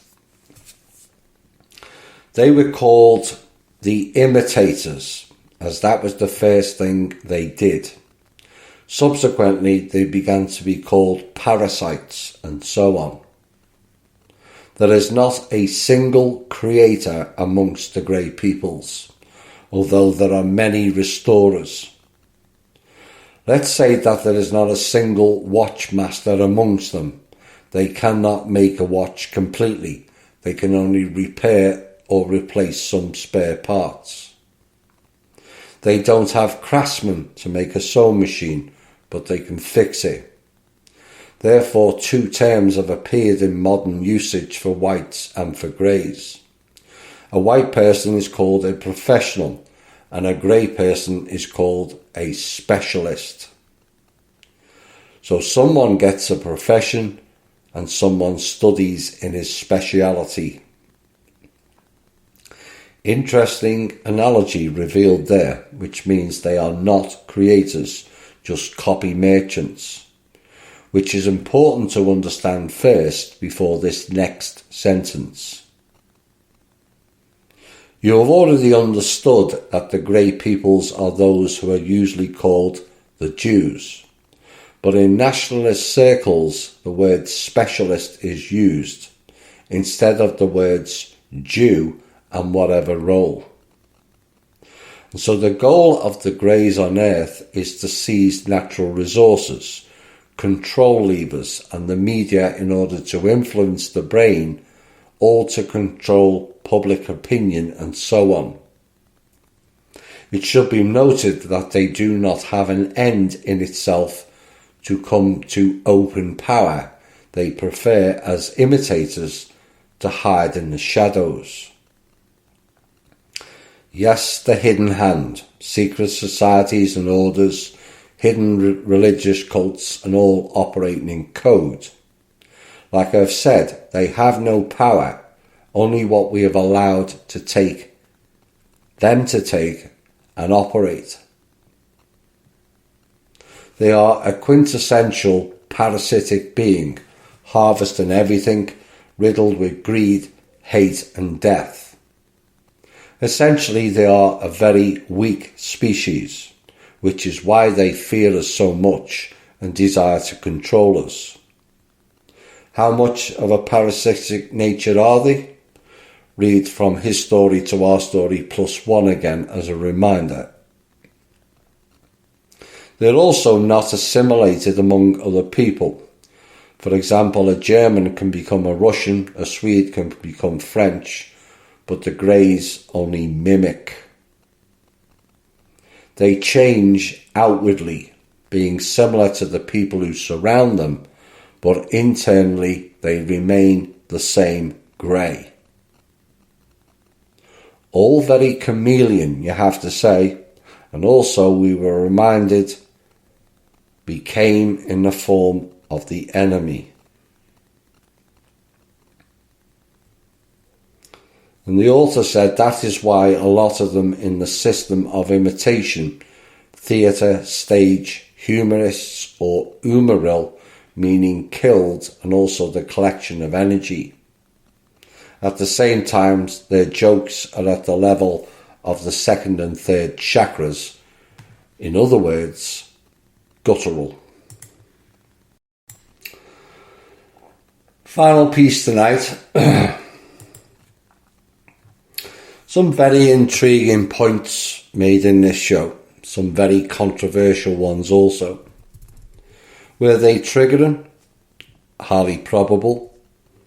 But those are your triggers only, and at this stage should not be used to project onto someone else. Why is it triggering? Because there was an inner truth revealed that you were just not ready to process in the now. But you've all been through many being in THI. You have overcome many ruinations. This is just another hurdle to overcome within the self. Another chance to process, forgive, heal and let go of. We can argue and debate over points of the narrative or learn to work and come together to fix things. The past is the past. Let it go and let us not take us with us into the future. Most of what went before was a total failure. Why do we have to keep dragging it into the now? Just because we are differing types of humanoids from differing planetary systems, that should not mean we can't all get along. And the reason we don't all get along is because of the Greys and their insidious ways of operating.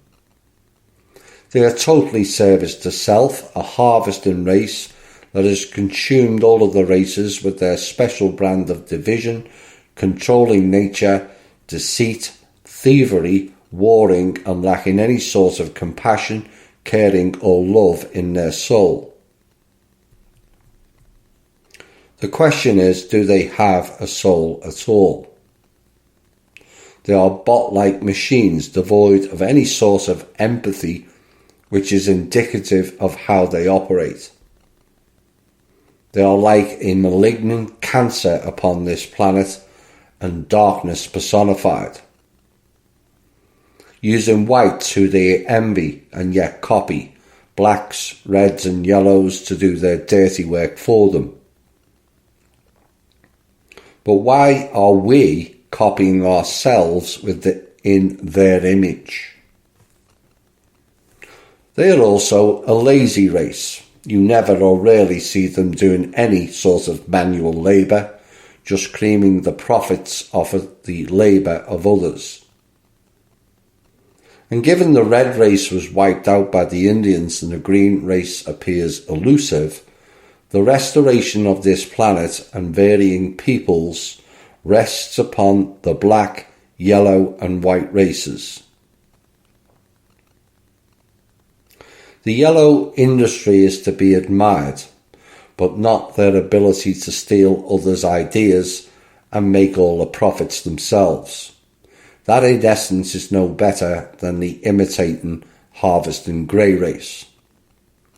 The black race needs to return to their roots and nature, learn and carry out farming practices to sustain their people, address the anger and violence traits that permeates through their culture. As for the white race, the embarrassment of being the creators and not being creative goes on. You may marvel at your ancestors and the mastery, then consider yourself as part of it and use it to happy clap and elevate yourself off the back of others. But this series has shown what an embarrassment the white race has become. Riddled with lazy traits and competitive and comparative programs of dragging each other down instead of lifting each other up. And as we have found out in this series, the white race are the leaders, the pioneers, the developers and creators of so much. Yet, oh how far they have fallen from grace. So far removed from the original teachings of the Santis, the fall has been spectacular in its scope and depth. That has to be changed going forward, as without our creativity, will and drive, the other races will fail also. And that puts every member of the white race on notice. We have to change ourselves to be the change ourselves and promote the change ourselves. Remember, in one of the early Santis, it said the gods are supporting those doing the self-sacrifice and working for the greater good. That should be a note to all who don't or can't engage them yet. It means you haven't done enough.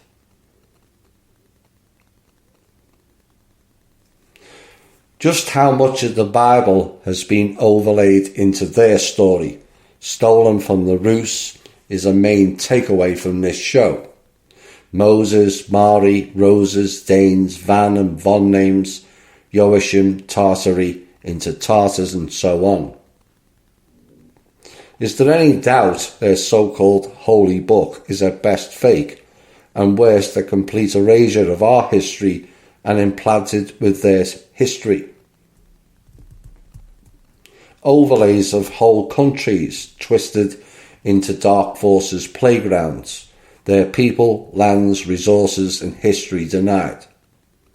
Mountains, seas and rivers all renamed to erase the history, so they can claim what is not theirs. Being labelled as Nazis and white supremacists, when it has been proven the white race helped all the other races to improve themselves, including the jet black race sent to destroy their DNA and lineage. The list goes on, and also the finger pointing away from your label. But guess what? That didn't fix a single thing, did it? Nothing. With our blueprint now circulating in very interesting circles around the world, the Santis being publicly broadcasted also, a new way of operating must now take hold of this planet that will shake everyone to the core. We need shaken, as the world and how it operates is embarrassing for us all, whether people on the street, fake celebrities, fake leaders, fake committees, fake orders and secret societies, fake bloodline families or the oligarchs. All of us are an embarrassment for allowing a beautiful planet to be tipped upside down by lunatic asylum level people devoid of any personal responsibility and spend their lives harvesting others. Enough is enough of that shit. Fix you, help fix others, and let's fix this planet once and for all. This has been the Truth, Honour and Integrity Show. My name's Thomas Williams. Bye for now. That was not a show. It was a life lesson. Embrace and integrate it for source sakes. Good night.